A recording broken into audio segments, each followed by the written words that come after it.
Chapter 66. Do you remember that you bullied me before?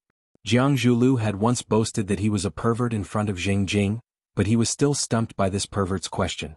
The eldest young master of the Jiang clan, one of the four prodigies of Huaqing, a prominent figure in Huaqing. He bullied many people, but on the surface, everyone pretended that nothing had happened.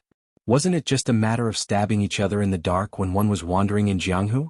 If you bullied someone, then so be it. You either think of a way to get it back or you forget about it. Since Fang Yan had asked so openly, Jiang Zhulu was too embarrassed to feign ignorance and deny it.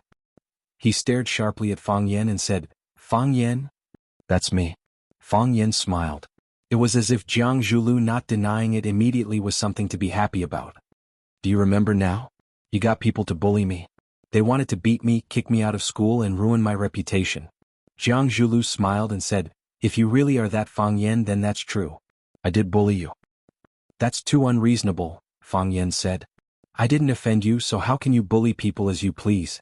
Even if you want to bully someone, you should tell them beforehand so that they're mentally and physically prepared, right?" Jiang Zhulu thought about it and said, "That's a good suggestion. In the future, when I want to bully someone, I'll send someone to tell them where they're wrong. Then I'll bully them and let them understand." "That's right." Jiang Zhongzhu, one of the four prodigies of Huaqing. Just the name alone makes you feel like you're a powerful figure. You can't always do stupid things like this. Otherwise, if people don't know you're the four prodigies of Huaqing, they'll think you're the four addicts of Huaqing.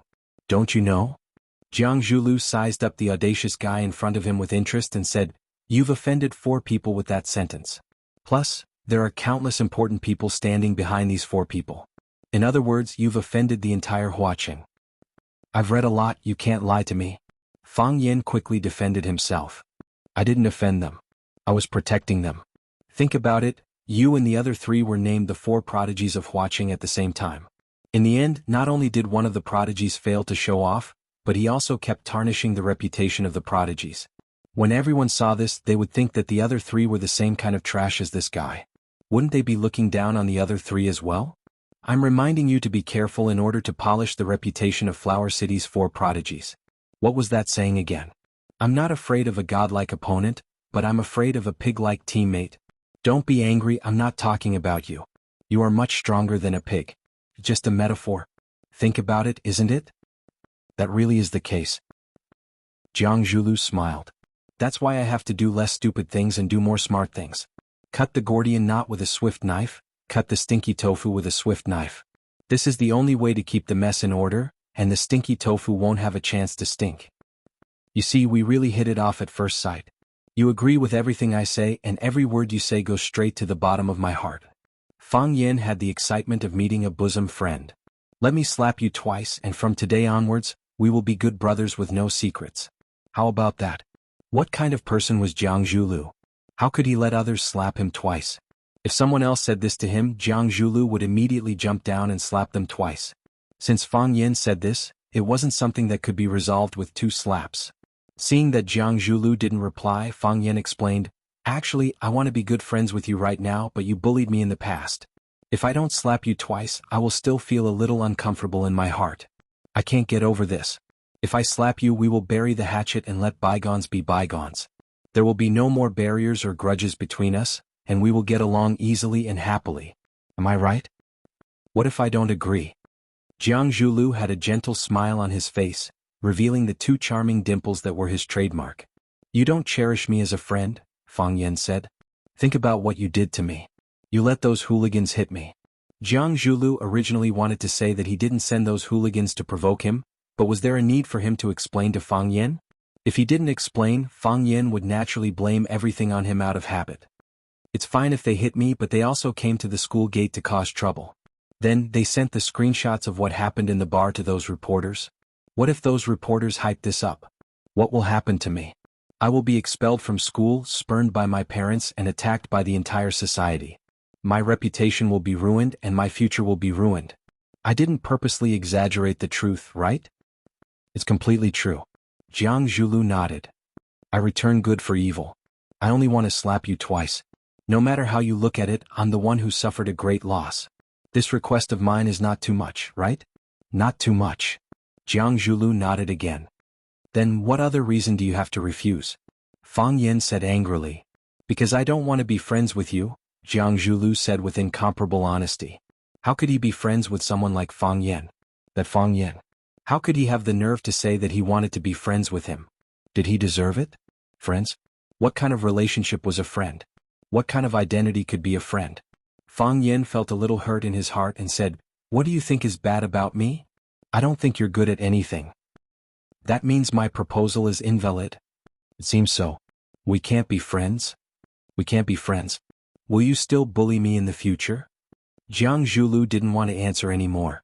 Was this a conversation between two kindergartners? Why can't you understand that being friends with me is such an advantageous thing? Fang Yan shook his head and sighed. His body suddenly pounced forward and jumped into the car through the window. The surface area of the car window was only so big. If one didn't have skills, it wouldn't be easy to maneuver. However, this wasn't a problem for Fang Yan. He sat in the front passenger seat and grabbed Jiang Zhulio's hair, preventing him from moving his head. Fang Yan slapped Jiang Zhulio's left cheek. Jiang Zhulio's skin was white and tender, and Fang Yan had used too much force. With this slap, Jiang Zhulio's left cheek immediately turned red and swollen. There was a clear five-fingered handprint on his cheek. Fang Yan's movements were too fast and ruthless. Caught off guard, Jiang Zhulu was caught by Fang Yan. By the time he reacted and wanted to counterattack, Fang Yan had already grabbed his hair. The more he struggled, the more pain he felt. He opened his mouth and wanted to say a few harsh words, but Fang Yan clearly wasn't willing to give him the chance. Fang Yan slapped Jiang Zhulio's mouth again. Jiang Zhulu swallowed back the words he was about to say. Instead, blood flowed out from the corner of his mouth. Fang Yan had only wanted to slap Jiang Zhulio's mouth, but his nose was too close to Jiang Zhulio's mouth. Fang Yan's slap not only broke Jiang Zhulio's mouth, but it also hit his nose. The bridge of the nose was fragile, and Jiang Zhulu only felt a burning pain in his nose. Then boiling liquid spurted out. The blood was silent, but it stained the brown steering wheel. It was a ghastly sight. Jiang Zhulu covered his nose with his hand and found it hard to speak. He looked at Fang Yan with eyes full of hatred. Fang Yan felt a little better after the two slaps. He chuckled and looked at Jiang Zhulu. If you had agreed to my suggestion, we would have become friends after these two slaps. We would have found a small restaurant, ordered 2 dishes and a bottle of wine. Wouldn't that be great? Since you don't want to be friends with me, then let's do it according to the rules of the enemy. Fang Yan opened the car door and got out. He closed the door with a bang. He leaned against the window and looked at Jiang Zhulu. This matter isn't over yet. Fang Yan waved his hand and said, I still have classes, so I won't accompany you. Next time. Evil people would be tormented by evil people. Fang Yan was using the evil people's way to deal with the evil people. Why did Jiang Zhulu dare to bully Fang Yan? It was because he felt that he was in a superior position. He was just a little teacher. How could he compare to the Jiang family's young master? He could bully you, force you to lose your job, ruin your reputation and ruin your future. He could take away everything from you with just a word or a glance. This was the benefit of being in a superior position. However, it was impossible for Fang Yan to make him apologize or slap him. In their dictionaries, it was natural for them to bully others. If you bullied them, then it would be a life-and-death feud. Jiang Zhulu had money and power. Therefore he could push Fang Yan into the abyss. Fang Yan didn't have a firm foothold in Huaqing. He couldn't do things in a high profile, so he could only use his brute force. I want to beat you up. What can you do? You can't beat me anyway. This was what Fang Yan thought. This was what he thought and this was what he did. Seeing that Fang Yan was about to leave, Jiang Zhulu hurriedly picked up his phone and made a call. The call went through. A man's deep voice came from the other side. Young Master Jiang, what do you need from me? In a short time, Jiang Zhulu had actually calmed down. He said in a calm voice, Chief Zhang, nothing much. I just wanted to ask when you have time to come over and play a few rounds. I haven't played with Chief Zhang in a long time. After hanging up, Jiang Zhulu covered his bleeding nose and laughed loudly. He looked like he had gone crazy. Chapter 67. When Fang Yan returned to the office, Qin Dahai was chatting with someone in the office. When he saw Fang Yan come in, he snorted coldly and walked out with his teacup. Since the last time the two of them had a quarrel in the office, their relationship had become like fire and water. Because Fang Yan and Qin Dahai's relationship was not good, the other teachers in the office also deliberately alienated Fang Yan. Between the two they chose Qin Dahai, so naturally they could not be too close to Fang Yan. According to the rules of the workplace, Fang Yan was a newcomer. The leader of the first-year Chinese team should at least lead the whole team to hold a welcome banquet for Fang Yan. However, Jia's sighting was closer to Li Ziqiang and the others, and she was very dissatisfied with Fang Yan's unruly behavior, so she selectively forgot about this matter. Others ignored Fang Yan, but Fang Yan took the initiative to greet the other people in the office. Teacher Li, are you drinking tea? Teacher Qin, what happened in the newspaper again? Teacher Zheng, the coat you're wearing today really matches your temperament. Makes you look young. Teacher Li, who was drinking tea, continued to drink tea, and Teacher Qin, who was reading the newspaper, continued to read the newspaper. Teacher Zheng, who heard Fang Yan praise his coat, nodded at Fang Yan, and then couldn't help but take a mirror from the drawer to admire it carefully. The more he looked, the more satisfied he was. He thought that Fang Yan was not good in other aspects, but his taste was not picky. It was Chinese class in the afternoon. Fang Yan walked towards the classroom with a teacup in his hand. When he walked to the door of the classroom, Fang Yan found a strange phenomenon. There were several female students around Tangqing. They were laughing and talking to Tangqing. They looked very happy. Qin Tian, on the other hand, was sprawled lazily on the table with her headphones plugged into her ears. None of the guys walked over to disturb her. Wasn't she the goddess Rosefinch? Why wasn't there even a boy hitting on her? However, Fang Yan quickly figured out what was going on. It wasn't that the boys didn't want to go up and talk to her, but they didn't dare to. Tangqing was the most handsome guy in the school, but he still gave off an approachable vibe. Those girls were all willing and courageous to interact with him. Qin Tian was the campus belle, but her temperament was fierce and flamboyant. The boys liked her, but they felt that they were not good enough for her. There was a type of woman who was born 1,000 miles away from others. This was also the reason why Huang Haoren regretfully said that she was too beautiful when Fang Yan asked Qin Tian what shortcomings she had. Being too beautiful was a form of rejection in itself. As Fang Yan walked up to the podium, the bell rang. Zheng Guodong shouted lazily, "Stand up." "Hello, teacher." The students answered enthusiastically. After getting along for a period of time, Fang Yan had established a very close relationship with the students. Fang Yan glanced in the direction of Zheng Guodong and said with a smile, "Before class, I'd like to announce an appointment. Student Huang Haoren has always been our temporary Chinese class representative. Now I propose to make him a permanent representative. Does anyone have any objections?" Huang Haoren was knowledgeable and talented in the field of Chinese. Moreover, he was usually serious and responsible in his work. Everyone thought that he was the most suitable Chinese class representative in the class. "No objections," everyone said in unison. Fang Yan smiled and said, "Then it's settled." Huang Haoren sat in his seat and his face was flushed with excitement. He didn't care about the position of the Chinese class representative. He was excited to get the affirmation from Fang Yan. He loved Chinese and sinology and he had always been proud of it. When Fang Yan came, he broke his spirit and let him know that he was still a frog at the bottom of a well. Fang Yan was the real strong one. To be able to receive the affirmation of one's respected was something that nothing could replace. After 2 classes, when Fang Yan was ready to go back to rest for a while, the phone in his pocket vibrated. He took out his phone and found a phone number that looked familiar yet strange. The familiar part was that he felt that this number must have called him before. The strange part was that he couldn't remember who had called. Fang Yan answered the phone and asked, "Who is this?"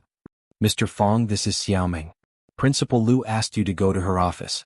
A girl's clear voice came from the phone. "Okay. I'll go now," Fang Yan said. "Did Principal Lu say anything?" "Mr. Fang, I don't know about this. I was just ordered to call you to tell you to come." Xiaoming giggled. They had chatted at the door of the office last time, so they were considered acquaintances. Therefore the two of them talked more casually.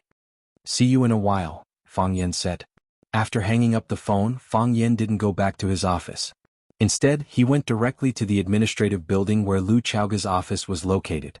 At the door of Lu Chaoga's office, he was greeted by the secretary, Xiaoming. Fang Yan didn't see Jing all the way. He thought that maybe there was some misunderstanding between him and Lu Chaoga. The deputy director of the office who specialized in serving Lu Chaoga couldn't get the trust of Lu Chaoga. Jing's position was quite dangerous. "Mr. Fang, you are here." Xiaoming smiled and greeted Fang Yan. "Is Principal Lu here?" Fang Yan asked. "Yes. You can go straight in." Xiaoming said. "Has anyone ever said that you are very cute?" Fang Yan looked at Xiaoming and asked. "Again." Xiaoming pouted and said. Last time, Fang Yan also asked her this question. She said yes, and then Fang Yan said that since others have said it, then he wouldn't say it anymore. He turned around and ran away. This made Xiaoming very angry. But you are really cute, Fang Yan said. Xiaoming immediately smiled and said, it would be strange to believe your words.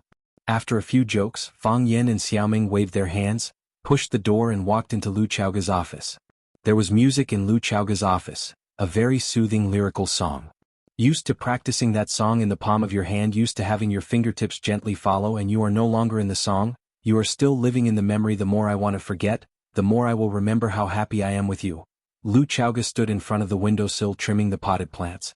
Every time she greeted Fang Yan with this posture, Fang Yan thought that her daily life must be very poor, and she could only arrange potted plants to relax her brain and kill time. Hearing the sound of the door opening behind her, Lu Chaoga put down the scissors in her hand and said, how are the flowers in the room? Did you ask me to come here just to ask about the flowers and plants? Fang Yan smiled bitterly. This woman was really infatuated with flowers. At least she should ask how people were doing first, right? Lu Chaoga naturally asked Fang Yan to come over for other things. She washed her hands in the bathroom, wiped them with a handkerchief and came out and said, sit down. Fang Yan did not sit down. He drank the water in the cup, asked Lu Chaoga for some tea, and then ran to the water dispenser to get a cup of boiled water to make tea. After he was done, Fang Yan sat in front of Lu Chaoga and said, Principal Lu, what can I do for you? Lu Chaoga looked at Fang Yan and said, in 2 days, students from Warren Senior High School will come to Rosefinch Secondary for an exchange visit. Warren Senior High School is one of the best private senior high schools in Japan, and it is also a fellowship school for Rosefinch Secondary. Every year, the two schools will send exchange students to study in each other's schools, and they will also randomly select a class for a group inspection. Fang Yan looked at Lu Chaoga with a puzzled expression and said, although I have always remembered the words don't forget the national humiliation in my heart, and I don't have a good impression of these Japanese people, if they want to come, then let them come. Can I stop them? Lu Chaoga knew that Fang Yan did not understand what she meant, so she could only speak more bluntly and said, this is the situation that the school has just reported. The school hopes that during the inspection period of Warren Senior High School, the school can be calm and stable and show the best side of our school. Fang Yan finally understood and his anger suddenly rose. He asked, what do you mean by this? Because of me the school can't be calm and stable? This is the school's board of directors' decision, Lu Chaoga said. She also felt that some people in the school were making a mountain out of a molehill, and deliberately made Fang Yan a target. However, many people held this view, and even Principal Zhang Xiaofeng hoped that Fang Yan could keep a low profile during this period. Therefore, only Lu Chaoga could do the ideological work for Fang Yan. Principal Lu, of course I know that this is the chairman's decision. We have such a good relationship, and you definitely won't harm me like this, Fang Yan said helplessly. But didn't you say that? I am your person and you have to protect me, right? Yes. Lu Chaoga nodded. So, during the inspection period you should try to keep a low profile. Lu Chaoga looked at Fang Yan and said, do you have anything else to say? No, Fang Yan said. Then go back, Lu Chaoga said. Take care of those flowers. Fang Yan got up and prepared to go out. When he walked to the door, Fang Yan stopped again. He walked back to Lu Chaoga and sat down in front of Lu Chaoga. He looked at Lu Chaoga with burning eyes and asked, do you know Zhu Jian? Lu Chaoga's delicate eyebrows furrowed slightly. Why do you ask? I'm just a little curious, Fang Yan said. Do you know him, Principal Lu? Yes, Lu Chaoga answered frankly. I was the one who handled his resignation procedures. Do you believe it? Fang Yan asked. Do you believe that he would do that kind of thing? Lu Chaoga looked at Fang Yan's face but did not answer his question. I know. Fang Yan sighed softly. What was the point of knowing the answer to some things? Fang Yan picked up his cup and walked toward the door again. I can't protect everyone, Lu Chaoga said aloud. So, I hope everyone can be obedient. Fang Yan's footsteps paused but he did not turn around and leave. Listening to the sound of Fang Yan's footsteps getting further away, Lu Chaoga's face also became gloomy. Chapter 68. This was the first disagreement between Fang Yan and Lu Chaoga. When Fang Yan first arrived he met a leader like Lu Chaoga. Although Vermilion Bird Middle School was carrying out educational reform, from the leaders down to the teachers, they were all stubborn and unwilling to accept anything from outside.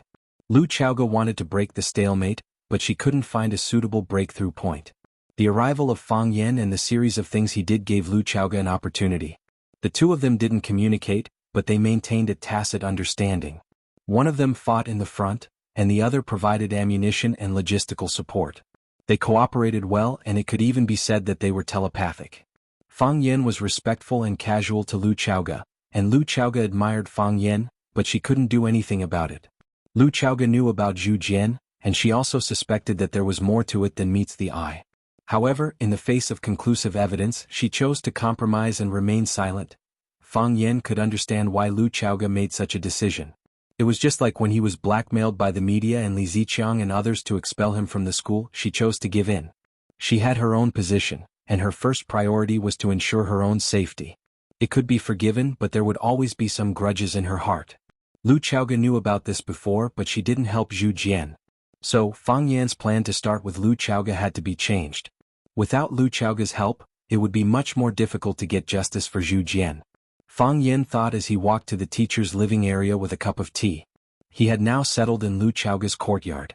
Although the food in the school cafeteria wasn't as rich as Jiang Qin's, he still saved a few yuan on the bus fare, right? A penny stumped a hero, not to mention Fang Yan, who was beaten up by Yi Rou and ran away. Crack! Not far away there was the sound of twigs breaking. Fang Yan raised his head and saw a student climbing up a large tree near the Sparrow River. Willow trees were planted along the banks of the Sparrow River. Their long branches cast shadows on the river, giving off a gentle and charming vibe.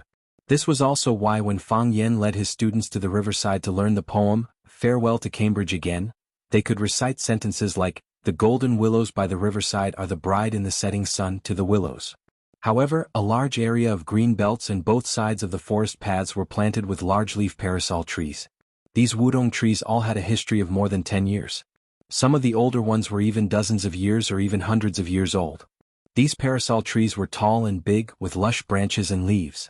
If one did not pay close attention, even if there was a person hiding on it, it would not be easy to discover. Fang Yan was deep in thought when he heard the voice. "Who's in the tree? Come down quickly. Danger!" Fang Yan shouted. As he spoke, he quickly ran towards the foot of the big banyan tree. With such a tall tree, if one were to fall accidentally, it was very likely that one's tendons and bones would be broken. Fang Yan was a teacher at the school. When encountering such a thing, he could not stay out of it and pretend that he did not see it. Moreover, if something really happened to a student as a witness, the school might hold him responsible. Qin Yitian's hands grabbed onto a thick tree trunk. One of her feet was in the hole of the tree, and the other was on the tree trunk, preparing to climb up. It was a simple thing to think of, but it was very difficult to do. However, she was not a person who would give up easily. Since she had decided, she must do it well. Hearing someone shouting from below, she looked through the gaps between the leaves and saw that it was Fang Yan running towards her. She could not help but be happy and said, "Fang Yan, why is it you?" "Qin Yitian." As soon as Fang Yan heard the voice, he knew that it was Qin Yitian. This woman's voice was very special. It had the crispness of a young person, but it also had the magnetism of a mature woman. It was very recognizable. Moreover, among the students at Rosefinch Secondary, the only one who dared to call him by his name was Qin Yitian. Of course, Zheng Guodong and the others all called him idiot. Fang Yan stood under the parasol tree and looked up at Qin Yitian, who was on top of the tree trunk. At this time, the sun was setting in the west, and the sky was filled with red clouds that shone on the surface of the Sparrow River. Even the river water was sparkling like a huge moving piece of silk. Rays of red light shone through the branches and leaves, shining on Qin Yitian's delicate and flawless face. Her face was light pink, and there was a kind of purity that could move one's heart. Even the tiny beads of sweat on her face had turned into colorful pearls that slid down her cheeks. It was so dazzling that one could not open their eyes. "Qin Yitian."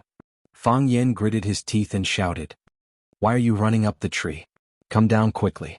What if you fall down?" Qin Yitian did not take Fang Yan's threat to heart at all.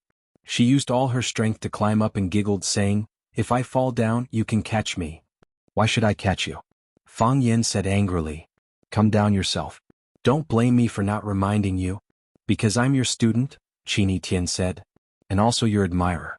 "Qin Yitian, I'm not joking with you." "Fang Yan, I'm not joking with you either." "You."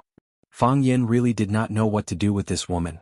He was secretly on guard, ready to catch her if she really fell down accidentally. There are so many fun places in school.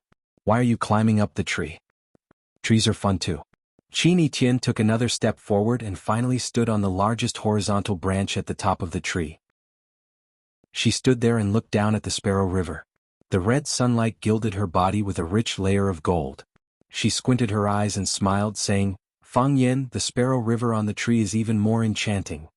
"Hurry up and come down after you're done," Fang Yen said angrily. Of course he knew that the scenery would be different when looking down from a high vantage point. But, if everyone climbed up the tree to look at the scenery like you, wouldn't the school be in chaos? "I still have work to do," Qin Tian said. "Work?" Fang Yen was confused. What kind of work could there be in a tree? Qin Tian held onto the tree trunk with one hand while her other hand reached into her bag to search for something. She actually took out a little bird. The little bird's wings were not fully developed. It looked like it had just been born and could not fly freely. The little bird chirped and seemed to be very scared and anxious. Only then did Fang Yen notice that there was a bird's nest on top of Qin Tian's head. A big bird was standing next to the nest and chirping, looking very anxious and angry. Even though a person as big as Qin Tian was standing next to it and threatening its territory, the big bird still had no intention of running away. It stretched out its beak and spread its wings, looking like it was going to fight Qin Tian to the death at any time. "Don't be afraid," Qin Tian said to the big bird. "I know you're very anxious. I'll bring the baby back to you." As Qin Tian spoke, she raised one hand and slowly placed the little bird into the nest. Chirp, chirp, chirp. The little bird landed in the nest and chirped happily. The big bird chirped and circled around the little bird. She retracted her wings and stopped attacking Qin Tian. Qin Tian waved at the little bird and the mother bird and said, "Be careful next time. Goodbye." Chirp, chirp, chirp. She didn't know what the little bird and the mother bird were chirping. It looked like they were expressing their gratitude to Qin Tian, but it also seemed like they were reluctant to part with her. Seeing this scene, Fang Yan's originally angry mood suddenly calmed down. Qin Tian, the girl who was fierce and smart in his eyes, turned out to have such a delicate and kind side. It seemed that he couldn't look at people with colored glasses in the future. A good person has a bad side, and a bad person might also be a filial son. How could 1,000 people have 1,000 faces? Just as Fang Yan reflected on his mistakes in his heart and corrected his previous attitude towards Qin Tian stood on the tree trunk and shouted, "Fang Yan, call Mr. Fang. If other students here." "Fang Yan, I want to jump from the tree," Qin Tian said. Fang Yan turned around and said, "Whatever, I can't see." Before Fang Yan finished saying, "Out of sight, out of mind," he turned around and rushed forward. Fang Yan held Qin Tian's body in his arms and looked at her smiling face fiercely. "Qin Tian." Fang Yan had an impulse to go crazy. "What do you want to do? I knew you would catch me." Qin Tian lay in Fang Yan's arms and said with a serious face, "What if I can't catch you? You will catch it." She had no doubt about that. "If, Fang Yan, you will catch me, right?" Qin Tian looked at Fang Yan's eyes. "You won't let me get hurt, right? What does it have to do with me if you get hurt?" Fang Yan was so angry that he almost cursed. He threw Qin Tian on the ground and said, "If you do this kind of stupid thing again, you will still catch me. Don't let me see you. I won't do it when you can't see me." Seeing Fang Yan's angry look, Qin Tian felt it was interesting. She tidied up her long hair and wrapped the bird poop in the bag with a tissue in her hand. "Fang Yan, the books say that men like silly women. Did I look silly just now?" "Silly?" Fang Yan answered without hesitation. He would be angry with anyone who dared to say that Qin Tian was not silly. Such a tall tree, she didn't say a word. No, she dared to jump down when others didn't believe her. What if something happened? What if she broke her leg? What if her face was scratched? Such a beautiful girl, if something happened to her. Of course, if she really fell into 5 pieces, there was no way she could survive. Silly and cute? Silly and hateful. Chapter 69. As soon as Fang Yan pushed open the courtyard door, Qin Tian walked past him. She looked at the courtyard curiously and said, "No way? The teachers of Rosefinch Secondary have such good benefits? They can live in such a beautiful house?" She ran toward the potted flowers in the courtyard and exclaimed, "Did you plant all these flowers? They're so beautifully trimmed. But I don't think you planted them because you just came to this school." Fang Yan stood at the door and looked at her helplessly, saying, "Qin Tian, it's school time now. Won't your parents worry if you don't go home?" Qin Tian turned around and smiled, saying, "Don't worry. Even if I don't go back for a year and a half, my parents won't worry." "Then you really don't make your parents like you," Fang Yan said. Seeing her arrogant look, he wanted to give her a blow. Qin Tian looked at Fang Yan with a smile, knowing his mind like the back of her hand. She waved her hand and said, Come in. Please. Fang Yen closed the courtyard door and walked in. I'm the owner of this courtyard. How come it's your turn to greet me? You're also not the owner of this courtyard. Qini Tian raised her face and thought for a moment, then said, Headmaster Lu Chaoga's house, right? Fang Yen looked at her in surprise and said, Why do you think so? First, you have a close relationship with Headmaster Lu Chaoga. This is not a secret in the school. Secondly, not every teacher could be allocated a courtyard like this. On the way here, I counted that there are only 11 such small courtyards. This number can only be provided for the school's leaders, and it's impossible for all the teachers to have one. On the other hand, there were high-rise apartments in the West District. Those were the houses for the other teachers to live in. Combining these 2 points, the answer was obvious. Principal Lu Chaoga doesn't live in the school, so she gave her courtyard to Fang Yen, whom she trusts. Fang Yen, should I regard Principal Lu Chaoga as my opponent? Qini Tian thought about it seriously and said, It should be interesting to compete with the vice principal for the same man, right? Qini Tian. Fang Yen grabbed Qini Tian's shoulders with both hands, and his eyes were about to spit fire. Once again, I'm telling you solemnly that it's impossible between us. I'm the teacher and you're the student. That's all we have and that's all we'll ever have. From today onwards, from this second onwards, don't challenge my bottom line and speak nonsense. Are those irrelevant words referring to the fact that I like you? Qini Tian asked. If that's the case. Qini Tian pointed to his chest and said, I never deceive myself, let alone you. Qini Tian, what do you like about me? Can I change it? If someone else said this, I would think it's very vulgar and boring. Qini Tian pursed his lips and smiled. But if it's you who said it, you look so cute when you say it. Qini Tian took Fang Yan's hands off his shoulders, walked into the room, looked around and said, Simple and elegant, it's Lu Chaoga's style. Are you familiar with her? No, Qini Tian said. I just met her twice on the road. You can tell what kind of style she is from the way she dresses. Qini Tian, we really should have a good talk. Fang Yen followed into the room and sat on the sofa in the living room. He pointed to the sofa opposite and said, Sit down. Qini Tian sat opposite Fang Yen and said, If you want to talk to me about respecting you, loving you, and keeping a distance from you, then our negotiation will not have any substantive results. I can give you the answer now, but I don't want to. Qini Tian, I'm a teacher and you're a student. Fang Yen looked serious and tried to persuade him. Think about it, if others know our relationship, what will they think? I don't care. I care. Fang Yan's voice rose a little. I'm a teacher and I have to cherish my reputation. In my eyes, you're just a child. Fang Yen, how old are you? When Wu Qilong debuted, Lu Shishir was still in kindergarten. They're stars. They're different from us. It's not that we can't be together. Qini Tian analyzed calmly. It just takes a little time to wait. I'm 17 this year and I'll be an adult next year. After 2 years I'll go to college. If I want, it'll only take 1 year. When I'm in college, will there be any obstacles for us to be together? Qini Tian, are you lying to me? Fang Yen looked at the girl's beautiful face and asked. What? I don't understand why you like me. Fang Yen said straightforwardly. To be honest, a girl like you likes hundreds and thousands of boys. It should be more than that. Qini Tian added. If that's the case, why do you take the initiative to like me? Because you're excellent. Qini Tian said matter-of-factly. You don't know how excellent you are, do you? Fang Yen thought about it seriously and said, To be honest, I've never thought about this. Am I excellent? Very excellent. Qini Tian nodded affirmatively. Fang Yen smiled shyly and said, It seems that I still lack understanding of myself. Yes, Qini Tian said. Any girl, if they have foresight like me, will fall in love with you. Then let's set 3 rules, Fang Yen said. Which 3 rules? First, don't confess to me in public. Continue. Second, call me teacher Fang Yen in front of my classmates. I'll allow you to call me Fang Yen in private. What else? Don't get too close to me. It's best if we maintain a certain degree of conflict on the surface. That's it. That's it. Qini Tian smiled and said, Fang Yen, I won't agree to any of these 3 rules.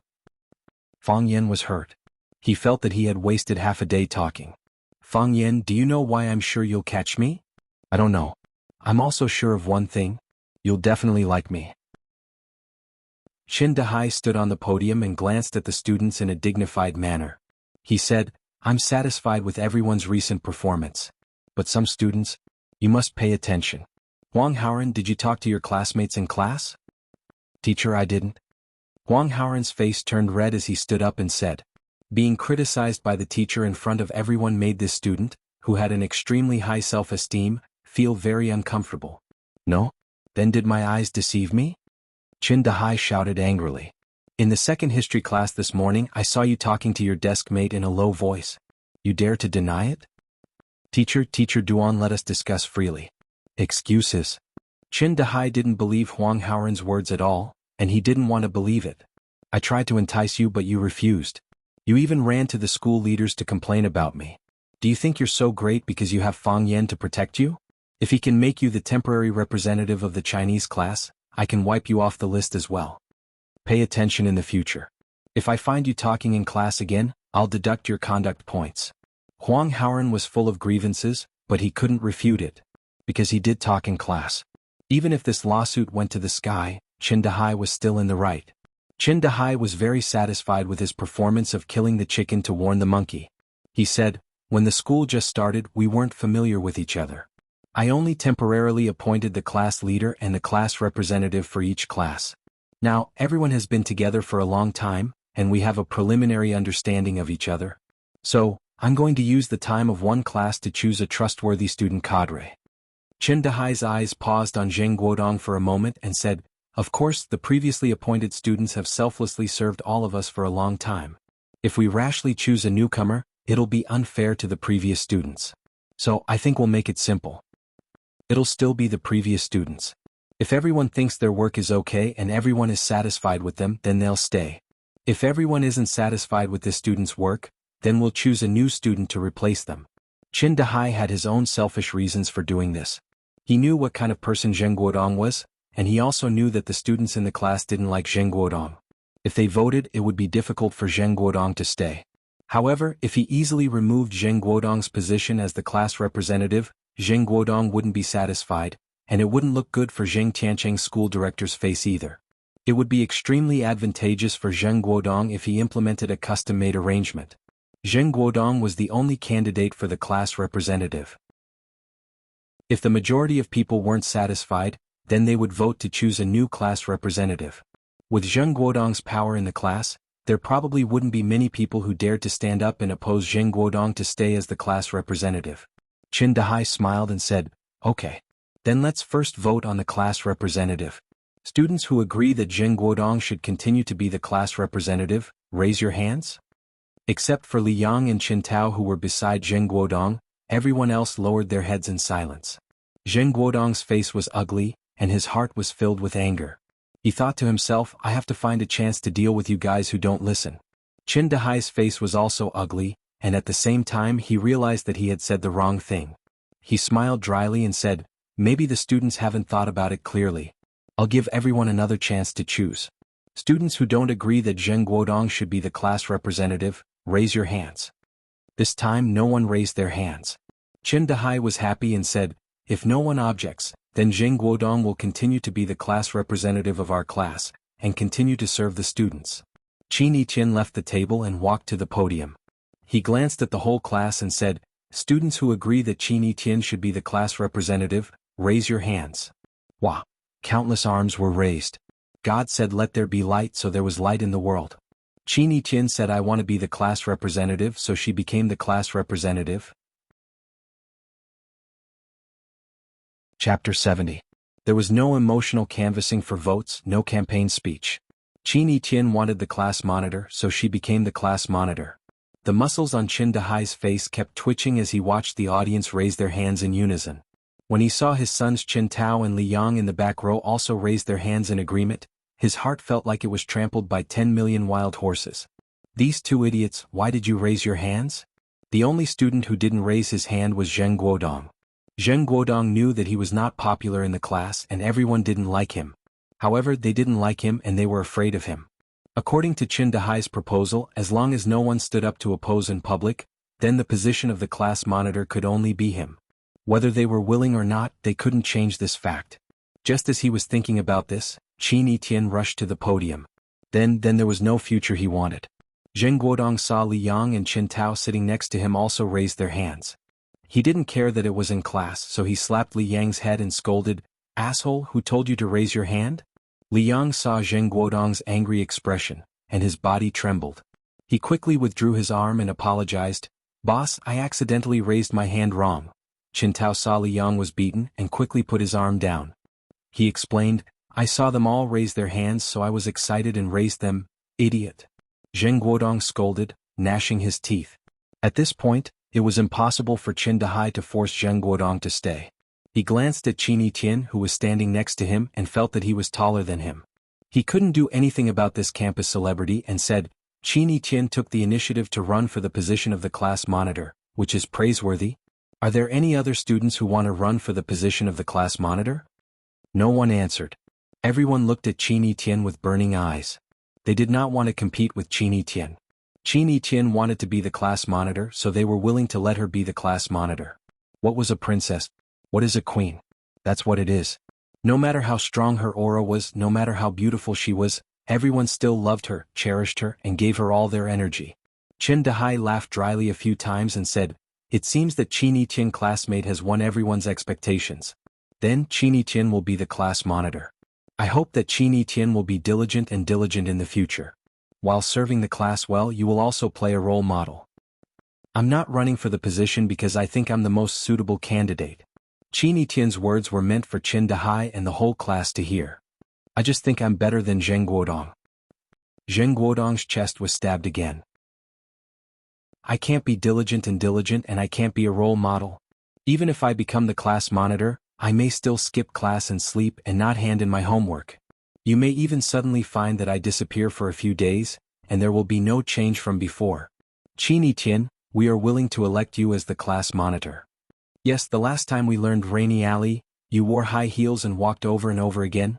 Qin Yitian, we all know what kind of person you are. Do whatever you want to do, don't feel pressured." Qin Yitian smiled and said, "I want to make things clear in advance, lest you feel disappointed in the future. Some responsibilities I may not bear. But if you need me for something, I will not refuse." "That's it," everyone said. Qin Yitian nodded and said, "Then from today on, I am the class monitor of Class 9. Clatter. Warm applause resounded in the classroom. Qin Dahai had a smile on his face, but he was very angry in his heart. What was there to applaud for? With Qin Yitian standing up to take the lead, the next deputy class monitor position was taken by Tang Qin. He ran for deputy class monitor because he wanted to follow in Qin Yitian's footsteps. He hoped that the two of them would not only study but also have more contact in work. However, the class representatives for each subject were still the original ones. When Qin Dahai appointed the representatives for each subject, it was based on the results of each subject. For example, Huang Haoran's Chinese was the first in Class 9, so he was the Chinese class representative. Su Ying's mathematics was the first in the class, so she was the mathematics class representative. Qin Dahai originally wanted to remove Huang Haoran's Chinese class representative, but in the end, more than 2/3 of the students supported Huang Haoran to continue to be the Chinese class representative. He wanted to, but he was powerless. For Qin Dahai, this was the biggest failure of the class committee appointment. Because all the positions did not go according to his plan. He lost control of the class. He was very clear about this. After all the class committee appointments, Qin Dahai said a few words of congratulations and encouragement. Because he was in a bad mood, there was still more than 10 minutes left in this class, so he was too lazy to lecture. He assigned some extracurricular exercises to everyone, then walked to Zheng Guodong who was in a daze in the back row, knocked on his table and said, "Classmate Zheng Guodong, come out with me." Outside the classroom, Qin Dahai and Zheng Guodong were speechless. After a long time, Qin Dahai broke the deadlock and said, "I didn't expect Qin Yitian to get involved. This girl's influence is too great." "I understand," Zheng Guodong said aloud. "I know what kind of person Qin Yitian is. If she wants to, no one can stop her." "I just think it's strange," Qin Dahai said. "Qin Yitian is not interested in this kind of thing. I heard from Teacher Bai that they wanted Qin Yitian to be the class monitor of the first class, but Qin Yitian refused in every way. Why is she suddenly so enthusiastic about this kind of thing now that she's in the 9th class?" Zheng Guodong's expression was resentful as he said, "I thought about it just now. There's only one possibility." "What's the reason?" "For Fang Yan," Zheng Guodong said. Qin Dahai's eyes turned cold as he said, "What do you mean?" On the first day she came, she confessed to Fang Yan in front of everyone. When Zheng Guodong said this, his heart felt like it was being cut by a knife. Chini-chin was the goddess in the eyes of all the boys in the school, and also the woman he liked. He used his identity as the son of the school director to try to get close to her, but Chini-chin didn't look at him at all. His feelings for Chini-chin were very complicated. He liked her very much, but he also hated her very much. But how could she confess to Fang Yan? Is this true? Why didn't you tell me before? Qin Dahai's eyes widened. If the news was true, he knew it meant a disaster for Fang Yan. It's true. Zheng Guodong glanced at Qin Dahai's expression and said. They were all familiar with each other, so there was no need to hide it. It's just that Chini-chin is bold. Everyone thought she was joking with Fang Yan, so no one took it seriously. Stupid. Qin Dahai scolded. After scolding, he remembered the unusual identity of the student in front of him, so he smiled flatteringly and said, Guodong, the information you provided is very important. It may be of great use to us. Great use? Zheng Guodong said. What if they say it's a joke? Qin Dahai scanned around vaguely and said fiercely, what if we burn a fire in the back and make it real? It wasn't until Tang Qing stood up and shouted, stand up, that the entire class stood up and shouted, good morning teacher, that Fang Yan knew that there was a new class committee appointment. The appointment was out of his expectations. The class monitor was actually Chini-chin. He was furious. This girl listened to music and slept in class. After class, she went to the Sparrow River to take a walk and dig out bird nests. She never brought textbooks into the classroom, not even a pen. She would only borrow a pen and paper from her desk mate, Ho Xiaolong, when there was homework that she was interested in. She would pretend not to hear anything when she was not interested in homework. How did she become the class monitor? However, Huang Haoren was still the language class representative. Fang Yan was still very satisfied with this. Huang Haoren was a student he valued, and she was very cooperative and supportive in the later work. He could ignore other people, but he still had to be satisfied with his own class representative. Chini-chin's seat was empty. Obviously, she was probably lying by the Sparrow River, sunbathing or doing what she liked in some beautiful place. This school didn't have any control over her. It was fine if the school didn't care, but why didn't her family care either? Fang Yan thought he should visit Chini-chin's home and have a good talk with her parents. Children shouldn't be spoiled too much. Let's go to class, Fang Yan said. When Fang Yan was telling the students about the article, he heard footsteps coming from outside the classroom. The footsteps weren't heavy, but when a group of people walked in the same rhythm, all the sounds gathered together and resonated, making the sound seem deep and loud. Fang Yan turned around and saw a group of students wearing clothes completely different from Rosefinch Secondary standing outside the classroom looking in through the window. Fang Yan understood that the delegation from Warren High School had arrived. The school didn't even inform him to welcome them. Lu Chaoga was also standing in the middle of the group of adults in the back row. When she met Fang Yan's eyes, she nodded so softly that it was almost inaudible. A middle-aged woman in a gray uniform stood beside Lu Chaoga. She looked at Fang Yan, who was standing on the podium, and said, Principal Lu, is the young man standing on the podium a student or a teacher? He's a teacher from Rosefinch Secondary, Lu Chaoga answered honestly. She had a bad feeling in her heart. As expected, Matsushima Ki's next sentence made her want to go crazy. He's really young. I'm very curious about how talented such a young teacher is. Principal Lu, can my student and I enter the classroom to listen in? If it was possible, Lu Chaoga really wanted to say no to them. Lu Chaoga was very annoyed. She felt that this request from the Warren delegation was very unkind. Chapter 71. Principal Lu, is it difficult? Matsushima Ki asked again when he saw that Lu Chaoga did not agree. She spoke in English, which was not difficult at all for Lu Chaoga, who had studied in the United States. It was not difficult, but it was very difficult. Before the Warren Business Mission Group came, the school was worried that Fang Yan would do something that would affect the school's reputation again. So, the board of directors and the management specially entrusted Lu Chaoga and Fang Yan to discuss how to appease comrade Fang Yan. Now, Fang Yan kept quiet, but the Warren Business Mission Group took the initiative to come to them. Lu Chaoga knew that if she agreed to Matsushima Ki's request, then things would develop in an uncontrollable direction. Even if she was the vice principal of Rosefinch Secondary and thought that she had a good relationship with Fang Yan, if Fang Yan was determined to do something, then she could not stop him. She could not say no because the more she refused, the more curious Matsushima Ki and the students would be. Moreover, the two schools were friendly. When the teachers of Rosefinch Secondary led a team to Warren, Warren did their best and did not hide anything. If Rosefinch Secondary hid anything, it would affect the relationship between the two schools. They would ask, "What are you afraid of?" "No problem." Lu Chaoga smiled and agreed. "Of course, I need to communicate with Mr. Fang Yen." Matsushima Ki smiled and said, "That's what I should do." She said to the teachers and students who came with the group in Japanese, "Dear teachers and students, I propose to audit a language class. Do you have any objections?" "No." The students of Warren High School answered with a smile. Their voices were very uniform and soft. They would not disturb the students of Class 9 and the surrounding classes. Lu Chaoga stood at the door of the classroom and said, "Mr. Fang Yen, I have something to discuss with you." Fang Yen walked to Lu Chaoga and said, "Principal Lu, what's the matter?" "The people behind me are the teachers and students of Warren High School. They are very interested in you and want to listen to your class," Lu Chaoga said. "Are you interested in me?" Fang Yen laughed. "Principal Lu must be very worried, right?" Fang Yen. Lu Chaoga was exasperated. "I listened to you guys and stayed quiet. I didn't do anything."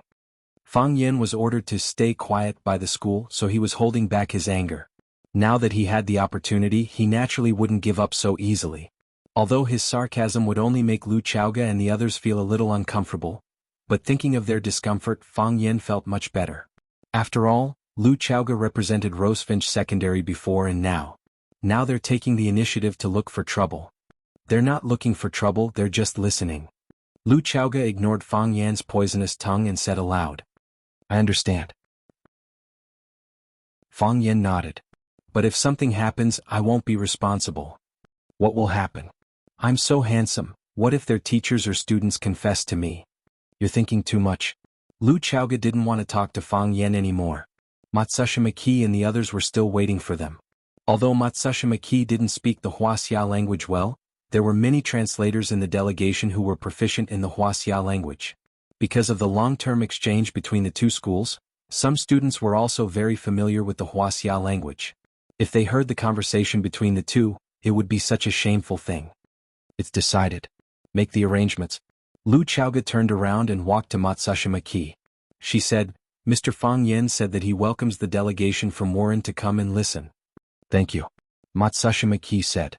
She then walked in front of Fang Yen and said in a non-standard Wuxia language, "Thank you, Mr. Fang. You're a guest from afar."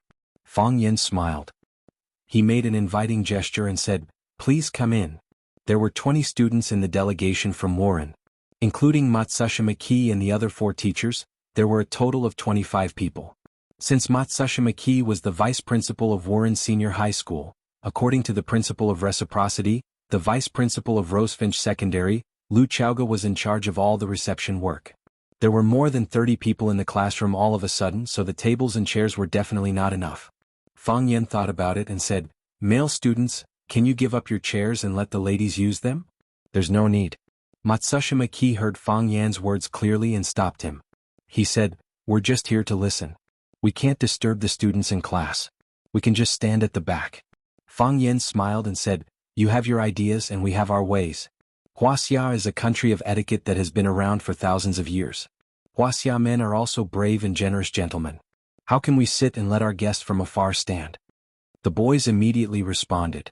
They pulled out their chairs and gave them to the ladies from the delegation from Warren and Rosefinch Secondary.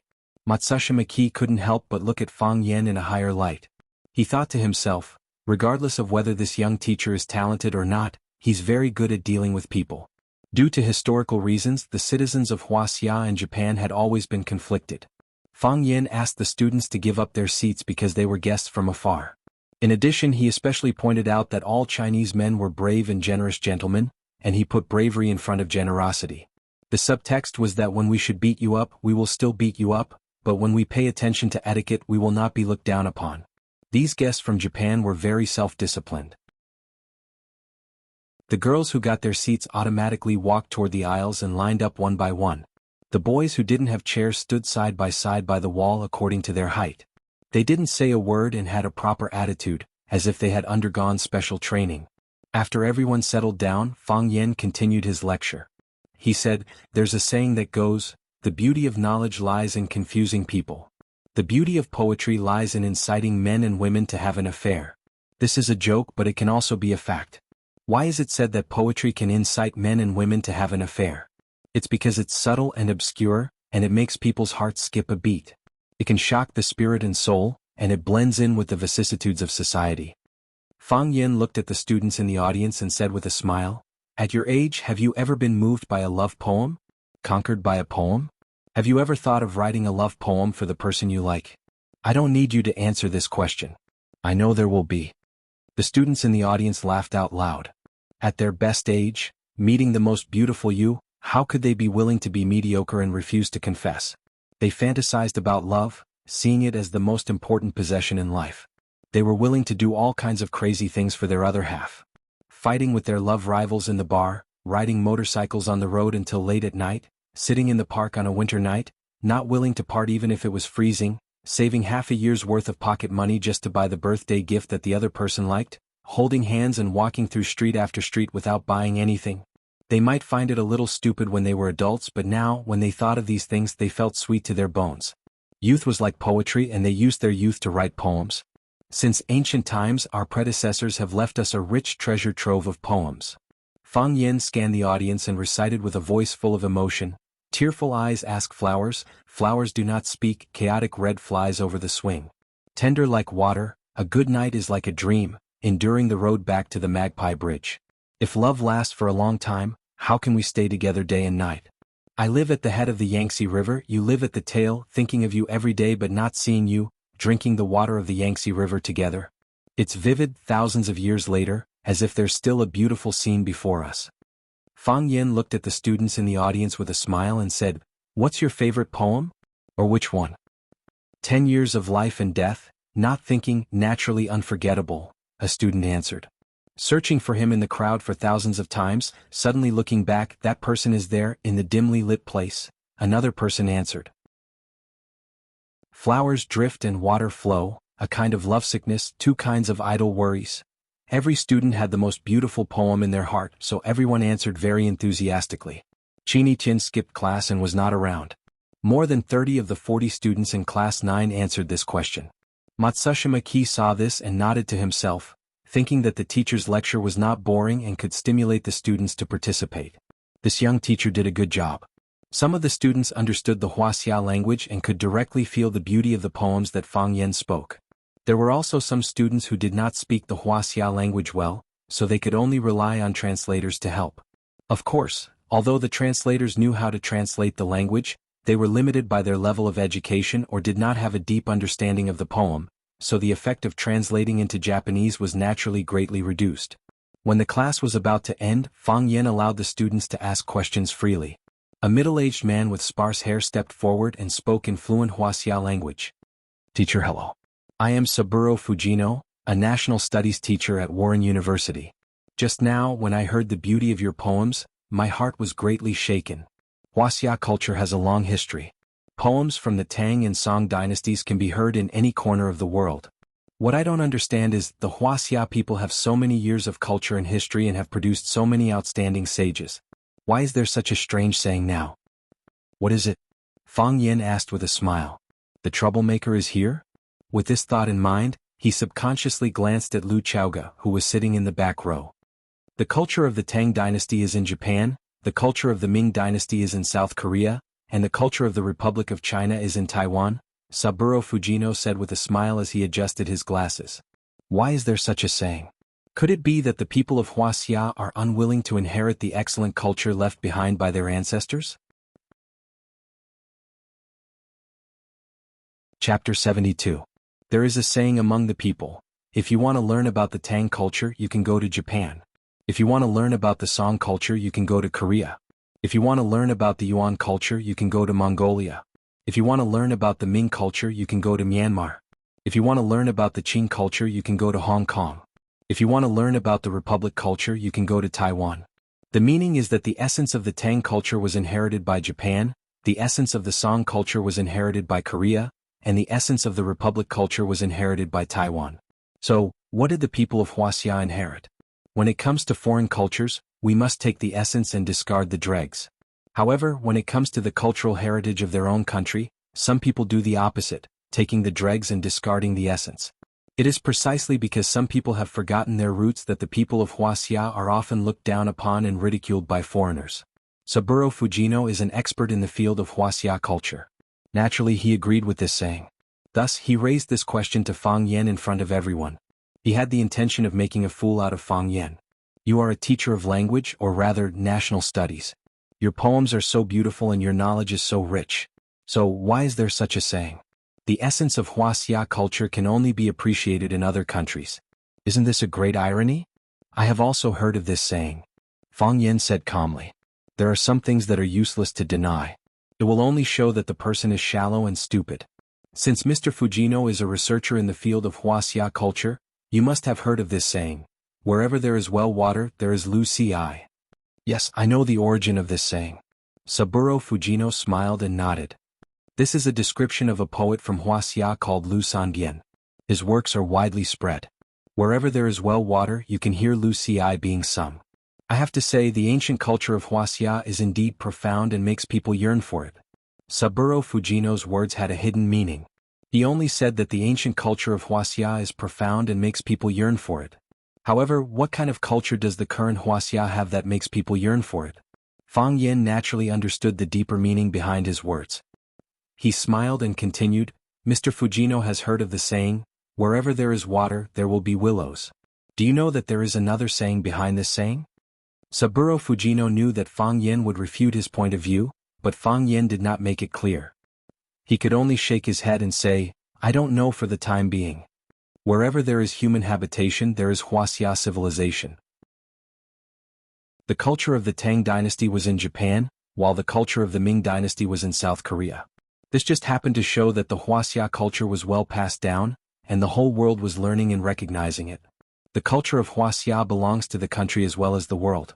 This is the pride of our Wuxia people. Is that so? Fujino did not expect Fang Yan to be so shameless as to misinterpret his argument. Secretly angry, he said, as far as I know, the understanding of this sentence is completely opposite to teacher Fang Yan's explanation. As a researcher and inheritor of culture, we should be modest and cautious, seeking truth from facts. Saburo Fujino swept his gaze across the room and said, Teacher Fang Yan, lying in front of your own students is not a good habit. You're a teacher. If you lie, your students will be negatively affected. It is not just me. All of us here know that the true meaning of that sentence is that it is regretful that the people of Wuxia are unable to protect and pass down their excellent culture. Yes, teacher Fang Yan's words earlier are very good. It belongs to the country as well as the world. We admire the culture of Wuxia. You people discard the dregs, but we are willing to preserve it perfectly. Passing it down from generation to generation, polishing our muscles and bones, enriching our knowledge and improving the quality of the entire nation. Saburo Fujino smiled as he looked at Fang Yan. At the same time he looked at the many Rosefinch students present and said, There is an old man in Wuxia who once said, People today have their faults and do not like the rules of others. It is like concealing one's illness and avoiding treatment. It is better to destroy one's body than to realize it. Why concealing one's illness and avoiding treatment? Frankly admit one's shortcomings and correct them while they can still be saved. Starting from today, isn't this a better way to solve the problem? It is not that we are unwilling to admit it. It is just that we have no way to admit it, Fang Yan said with a smile.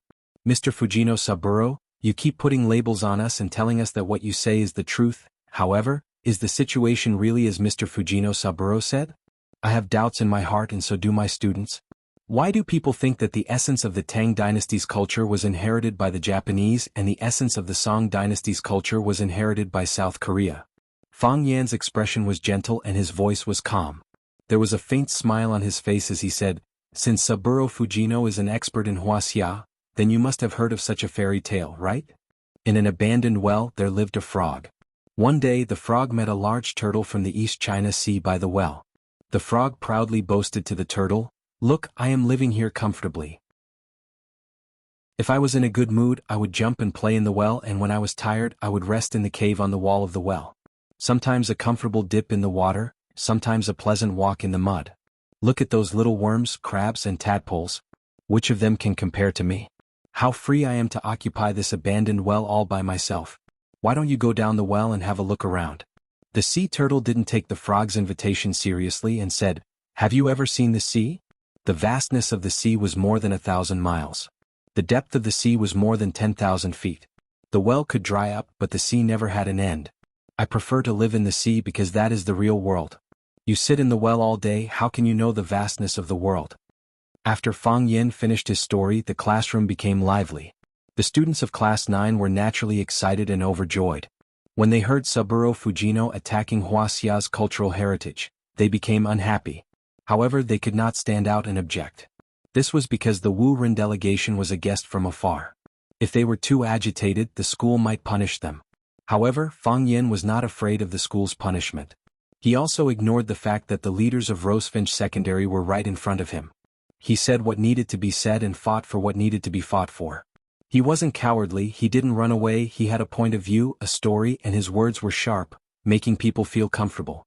Who would be willing to be slapped in the face on their own turf? Mr. Fang is really flattering. Mr. Fang's story was well told, it was wonderful. That's right, how can a frog in a well know the vastness of the sea? Unlike the students, the leaders and teachers of Vermilion Bird High School looked a little unfriendly.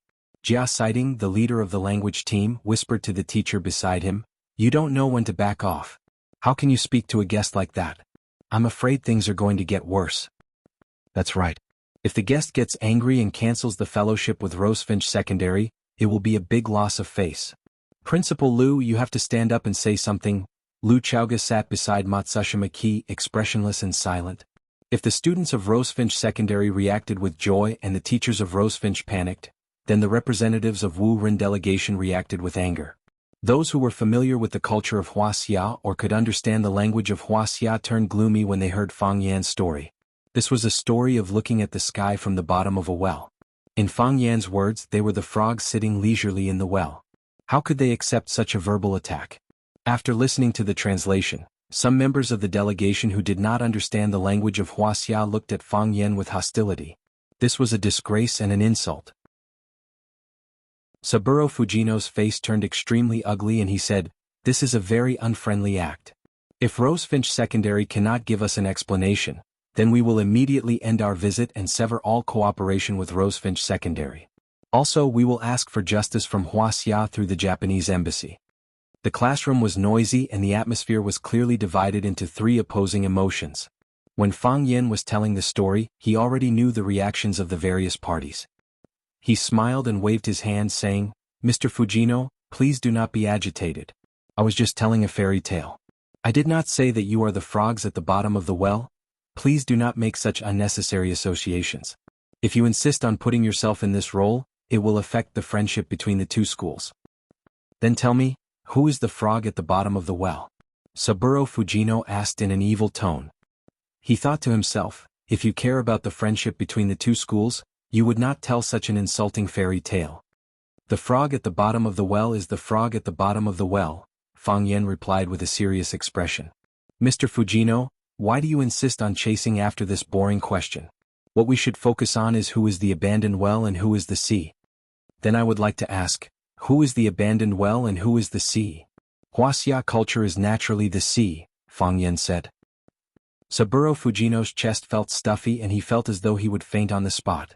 If Huaxia culture is the sea, then the Japanese culture is the abandoned well. The Japanese culture is the abandoned well? Isn't that the frog at the bottom of the well? Going around in a big circle just to insult them once more? Whether it is the Japanese, South Korea or some other civilized countries, the culture they inherit is just a tributary of the sea, Fang Yen said. Without accumulating small streams, there is no way to become a sea. The reason why a sea can be called a sea is because it has many tributaries and a vast body of water. Mr. Fujino will not object to my words, right? Is that really the case? Saburo Fujino's face was filled with ridicule. Blindly hiding and hiding will only prove that you have a guilty conscience. If a tributary is wider than the sea, then a tributary is still a tributary?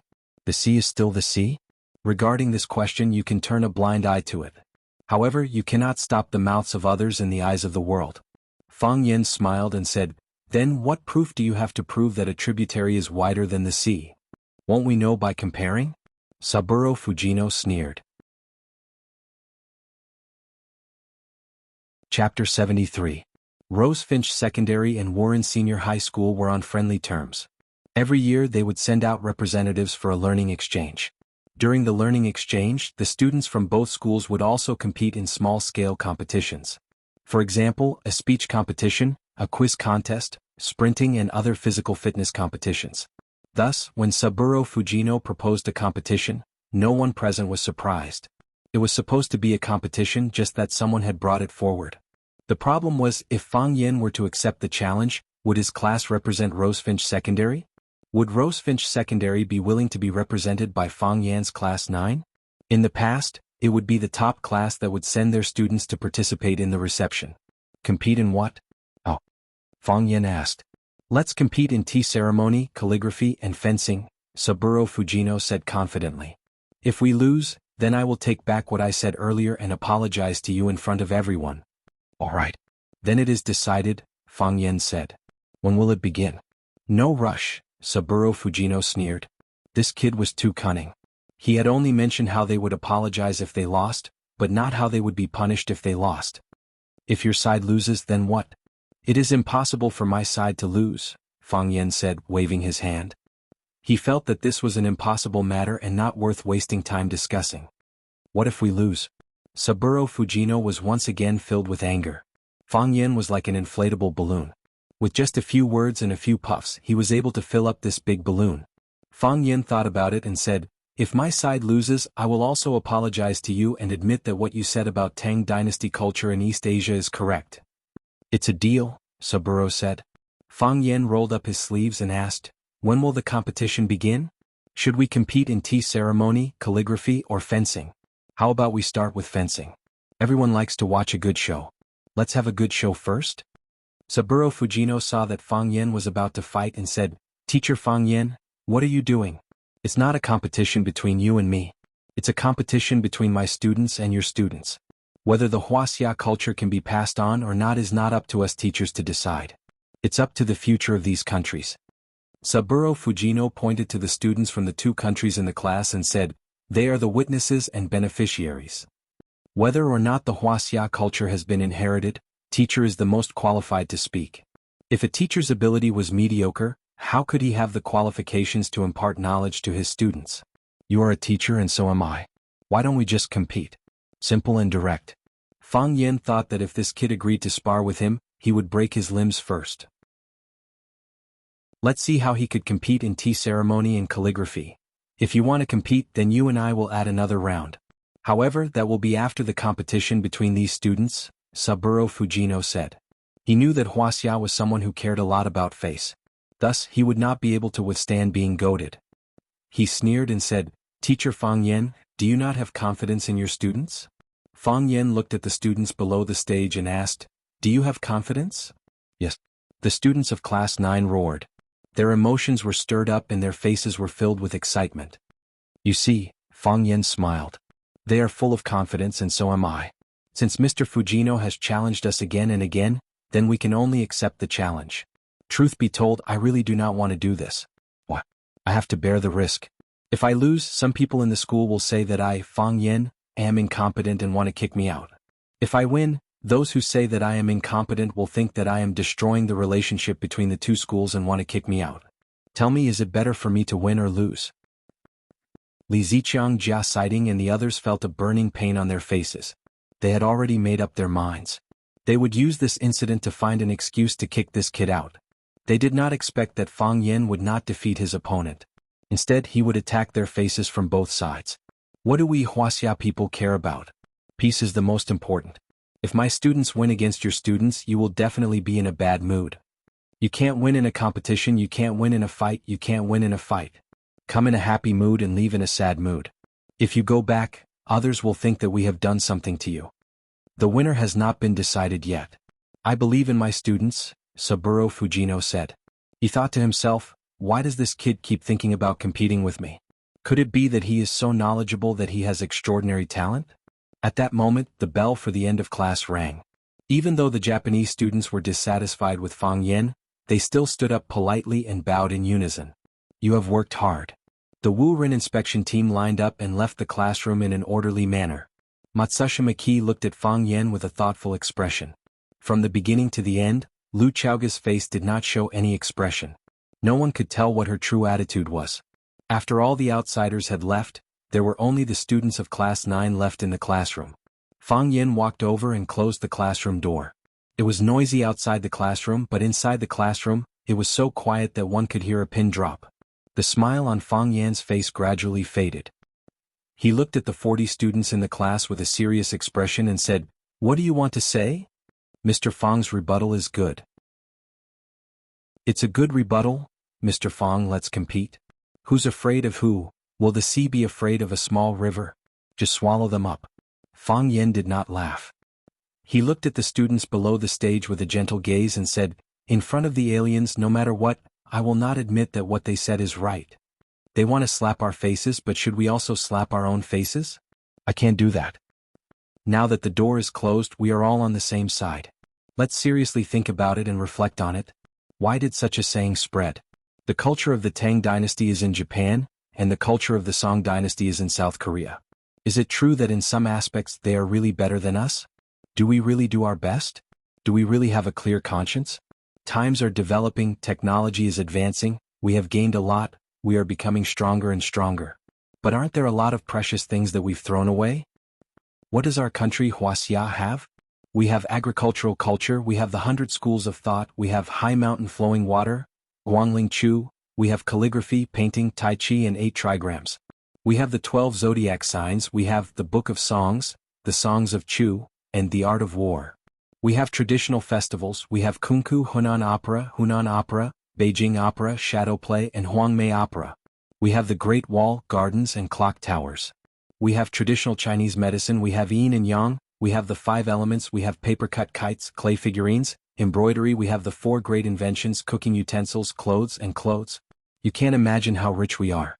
But are we proud of it? Fang Yan looked at the students below the stage and said, "What I don't understand is, why do those people who have learned a little dare to come to our territory and provoke us? Are we too friendly or are we really easy to bully? What makes them think that we have really lost all the essence of culture?" The students were silent, thinking about every word that Fang Yan said. Yes, what makes those Japanese think that they are the true inheritors of the Tang culture? Are they really as excellent as they say? Or is it that there is a gap in our inheritance of the Tang culture, so we have become a joke in the eyes of others? What did I inherit? Drinking American Coke, watching Japanese anime, playing Blizzard games, singing Korean songs, driving German cars. How many Tang and Song poems have I memorized? Who is Lao Zhuang's thought? Where is his thought? How many pages of the 4 classics have you read? How many rounds of chess and Go can you play? We think that steak and Western food are high-end food. Are the 8 classics and thousands of variations not the essence of food? Are the Japanese wrong? Or are we wrong? If the Japanese win, they will win face. If we lose, we'll lose everything. Fang Yan stood on the podium and bowed deeply to the students below the stage. "Please, everyone, please step on them." Lu Chaoga did not speak and neither did Fang Yan. Lu Chaoga was writing a manuscript. Her white fingers held a black pen, and beautiful small words jumped on the paper like newborn silkworm chrysalis, which was pleasing to the eye. What was more beautiful was the person. Lu Chaoga was really a rare beauty. Her hands were soft, her skin was smooth, her figure was full, and her facial features were exquisite and flawless. She was wearing a black slim-fit uniform with a light yellow collared shirt. 2 buttons of the shirt were unbuttoned, revealing a snow-white neck. The most attractive thing was her cold and arrogant temperament, as if nothing mattered to her. She was a goddess in the sky and you were a speck of dust on the ground. In terms of youth, Jiang Qin was number 1. In terms of aura, Qini Tian was invincible. In terms of charm, Lu Chaoga was no match. In terms of barbaric violence, Yi Gentle was a lonely loser, far ahead of others. Fang Yan rarely saw Lu Chaoga in casual clothes. Of course, she looked good in professional clothes. Lu Chaoga finally capped the pen, then picked up the tea in front of her and drank it. Fang Yan also raised his teacup and took a sip of tea, as if the 2 of them were going to drink it all in one go. Lu Chaoga looked at Fang Yan with sharp eyes and said, "I have convinced the board of directors and the school leaders to agree that you will lead the 9th class to represent Rosefinch Secondary to accept the challenge of the Warren investigation team. I have no choice but to agree." Fang Yan smiled. "I am the one they are looking for. If you lose, I will make you leave. If you win, I will promise you one thing," Lu Chaoga said. "What is it?" Fang Yan asked happily. "I don't have to return the money I borrowed from you?" Chapter 74. Lu Chaoga did not laugh. She looked at Fang Yan with a serious expression and said, "Do you know what this competition means?" I do. Fang Yan nodded. He knew what Lu Chaoge was worried about. He also knew that she must have taken responsibility in front of the board of directors or the school leaders in order to speak up for him. This is a fight for face and also a fight for substance. To put it more broadly, this is a fight for national pride. With national pride, the people could stand up proudly. If the country could not stand up, the words of the people were equivalent to farts. In the past, the exchange competition with Warren Secondary School had been handled by the first class of the top class. This time, this heavy responsibility was suddenly handed over to the 9th class. How could the teachers and students of the first class be satisfied? How could the school leaders and teachers be at ease? Lu Chaoge must have done a lot of work in order to calm the worries of the leaders and the resistance of the first class. In class, Fang Yan told the story of looking at the sky from the bottom of a well. He compared the Warren delegation to the frogs in the bottom of a well.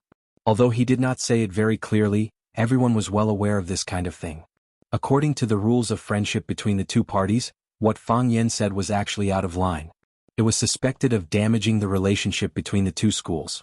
However, from the beginning to the end, Lu Chaoge did not show any anger. Even when Jia Siding and the others encouraged Lu Chaoge to stand up and scold Fang Yan, she still remained silent. Fang Yan was only a teacher in the school. He could speak eloquently and engage in a war of words. However, Lu Chaoge could not. She was the vice principal of Rosefinch Secondary. She was the main person in charge of Rosefinch Secondary's contact with the Warren delegation. If there was an honor, she could take credit. If there was a problem, she would also have to bear the responsibility. She was willing to tolerate Fang Yan and was willing to fight for such an opportunity for him. This was not only because she was Fang Yan's leader, nor was it because she had a good relationship with Fang Yan. It was because no one from Wuxia could retreat when faced with such provocation. Absolutely not. After listening to Fang Yan's answer, Lu Chaoge finally felt relieved. Previously, he was worried that Fang Yan would not take the competition seriously because of his cheeky smile. Now that she heard him say this, she knew that he had a clear understanding of this matter. In fact, his understanding was even deeper than his own. It's good that you can think that way, Lu Chaoge said. The match is tomorrow morning. The first was tea ceremony, the second was calligraphy, and the third was fencing. Who are you going to send out for the next 3 matches? Fang Yan squinted his eyes and smiled, saying, Our class is full of talents. Any one of us can beat them down. Be more serious. To be honest, I already have candidates for calligraphy and fencing. But regarding the tea ceremony, I have to go back and do some research, Fang Yan said. After all, I've never had tea with a student before. If I really can't find anyone, can I borrow one from another class? Lu Chaoge looked at Fang Yan and thought, if you haven't had tea with a student before, have you fought with a student before? It was quite possible that he had struck despicable before. I have a candidate, Lu Chaoge said. Who? Qini Tian. Qini Tian? Fang Yan was stunned. Is this woman really the omnipotent Ultraman? Is there anything she doesn't know? It's the candidate recommended by Principal Zhang, Lu Chaoge said. Lu Chaoge had never had tea with Qini Tian, and the two had never even had direct contact. However, after the meeting, Principal Zhang Xiaofeng specially made a phone call to recommend a candidate for the tea ceremony. Lu Chaoge kept it in mind. She believed that Principal Zhang Xiaofeng wouldn't play any tricks on this kind of thing. After all, if they lost the competition, Lu Chaoge's face would be damaged, and Principal Zhang Xiaofeng would be the most shameful person. After all, he was the principal of Rosefinch Secondary. Principal Zhang. Fang Yan thoughtfully looked at Lu Chaoge. Principal Zhang sent Qini Tian to the 9th class, and they have a good relationship? Could Qini Tian be Principal Zhang's daughter? Adopted daughter? Lu Chaoge's face slightly changed and she said, Don't make wild guesses about the leader's family affairs. Haha, just kidding. Fang Yan laughed and said, I know Principal Lu is busy, so I won't bother you. I'll talk to Qini Tian and see if she can spare some time to come to class tomorrow. It's really pitiful for a teacher to be like me. You must win. Lu Chaoge said very firmly. Don't worry, it's hard to lose. Fang Yan indifferently waved his hand and said. He walked to the door, then turned to look at Lu Chaoge and said, If you win, will you really promise me one thing? Yes, Lu Chaoge said. After thinking for a while, she added worriedly, As long as it's within my ability. Don't worry. I'm not that kind of person who doesn't know what's good for me. Fang Yan said. Just now when I said that you don't have to pay back the money you owe, it was a joke. Don't take it to heart. I understand. Lu Chaoge nodded. If you are really willing to promise me one thing, then lend me another sum of money. I'm a little short of money now and life is very stressful. Get out. Lu Chaoga threw the pen holder on the table at him. Qingfeng Tea House. The owner of the tea house was called Duan Yujun. He opened the tea house in front of the school because it was a busy main road with more people.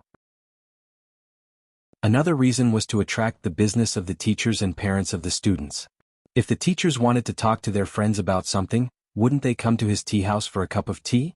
When the parents of the students came to pick up their children, wouldn't they come to his tea house when they were bored? However, what Duan Yujun couldn't understand was why there was a large group of students all of a sudden today. Not only were there students in Rosefinch Secondary's uniform, but there were also Japanese students speaking Japanese. Since he couldn't understand, he didn't want to think about it. He ordered the waiters to welcome the guests warmly and try to satisfy the various requests of the guests. He had to make these students feel at home. The reason why he came to Qingfeng Tea House was because he had his own difficulties. There was a conference room in the school, but there was no corresponding tea set. There were tea sets in the headmaster's office and the vice-headmaster's office, but they were not complete. Also, the space was too small to accommodate so many people at once. Therefore, Fang Yen suggested to hold the competition at Qingfeng Tea House in front of the school. He often drank tea here with Huang Haoren's father, Huang Wenxiang, so he knew that Qingfeng Tea House's environment was good. Also, there were often people competing tea here, and all kinds of tea sets and utensils were available. Since it was a competition, they needed to set the judges first. Otherwise, they would argue that it was good for them and argue that it was fragrant for them. If they couldn't come to an agreement, they would end up fighting. Lu Chaoga and Nori Matsushima discussed for a while and decided that both of them would be the judges. The other judge would be Duan Yujun, the owner of Qingfeng Tea House. Lu Chaoga went to talk to Duan Yujun, and Duan Yujun naturally agreed. The reason why he opened a tea house here was because he was a tea lover. Not only did he drink tea, but he also often accepted tea challenges from others. He could be considered a famous tea master in Huaqing. Duan Yujun understood the reason and knew that the students of Rosefinch Secondary were going to have a tea ceremony competition with the Japanese students here. He immediately got someone to open up a private room in Qingfeng Pavilion, which was usually not open to the public. This private room was huge and could accommodate dozens of people at the same time. It was a high-class tea house that he used to compete tea with others and train his staff. Some of the people were sitting while others were standing apart from each other. It didn't make people feel crowded. Everything was ready and waiting for the contestants to enter. Fang Yen sat behind Lu Chaoga, and Li Ziqiang sat next to Fang Yen. Li Ziqiang looked straight ahead but said to Fang Yen, I don't like you. I can't like you either." Fang Yen was stunned. He didn't expect Li Ziqiang to say this to him at this time. It was so honest, so straightforward. He really wanted to touch his face and see if he was wearing a mask. Could it be that the guy sitting next to him was the arrogant Director Li who didn't even want to look him in the eye? Of course he didn't look at Fang Yen in the eye. He didn't even look at him in the eye. Fang Yen felt uncomfortable, but he still said with a smile, "It sounds very regrettable, but it's fair. I don't like Director Li either. Young people should know how to be humble and low-key. Who hasn't been young? Who didn't get through it when they were young? Why are you different from others? Why do you want to amaze the world with one brilliant feat after you come?" Li Ziqiang continued to reprimand. "Besides, you offended Director Zheng and I owe Director Zheng a favor. It's even more impossible for me to like you." Yes, that's how it should be." Fang Yen nodded. "Director Li said it very well. If you have any dissatisfaction with me, you can say it directly. Even if I won't change a word, at least you will feel better, right?" Director Li, continue. "Continue. I'm listening." Fang Yen said, enthusiastically. "Release it well, don't suffocate yourself too much." "I have nothing to say to you," Li Ziqiang said angrily. "Even if I don't like you 100 times, but today, I still want you to win. You have to win too." This time it was Fang Yan's turn to be speechless. As if it was the first time he met Li Ziqiang, he looked at him in surprise and didn't speak for a long time. Was this still the Li Ziqiang he knew? Was this still the Director Li who wanted to kick him out of the school? "Why? Is it strange?" Li Ziqiang sneered. What kind of expression and attitude did Fang Yen have? "Today we are all Wuxia people." Director Li means, after today you won't play with me tomorrow, right? Chapter 75. Tea fighting was also known as tea fighting, or tea fighting. It was an elegant game for the rich and idle people in ancient times. After the new tea was produced every spring, the tea farmers and customers would compare the quality of the new tea. The outcome of a tea fighting competition was like the outcome of a football match today. It was widely watched by the public. From the emperor to the commoners, everyone was keen to participate.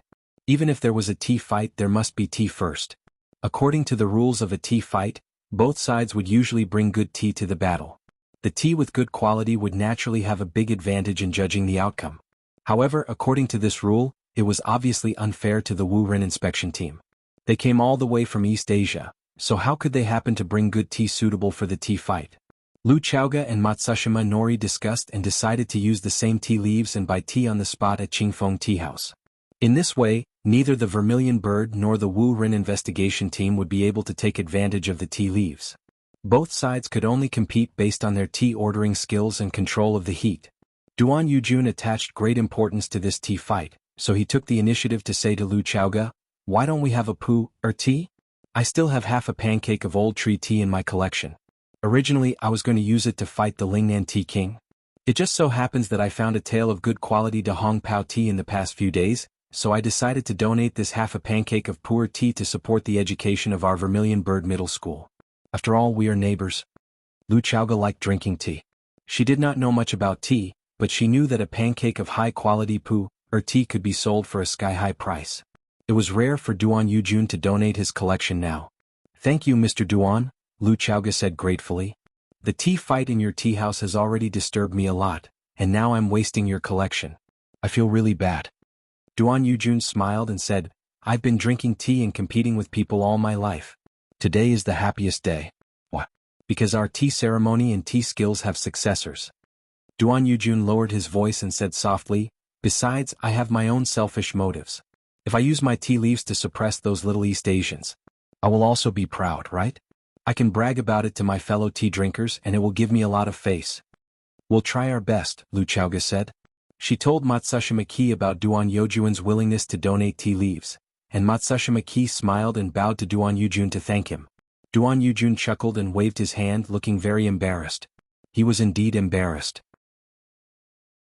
Duan Yujun was determined to defeat the East Asians, but Matsushima Takashi thanked him with a straight face. Duan Yujun was a simple and honest man, and he wouldn't do such a two-faced thing. Therefore he refused to accept the apology and only wanted Rosefinch to win the tea. The venue, the judges, and the tea leaves had all been arranged. All that was left was for the contestants from both sides to take the stage. Matsushima Ki turned around and spoke to Saburo Fujino, who was standing behind him. "Let Chiba Kaoru come up." "I will make the arrangements," Fujino Saburo replied and quickly ran down the stairs of the tea house. A black Toyota van was parked in front of the tea house. Saburo Fujino ran over and knocked on the van's window. The van's door opened. A cute doll's head appeared and she asked, "Teacher Fujino, is everything ready?" "Everything is ready," Saburo Fujino said with a smile. "Where is Kaoru? You can go upstairs now." "All right," a female voice replied from inside the van.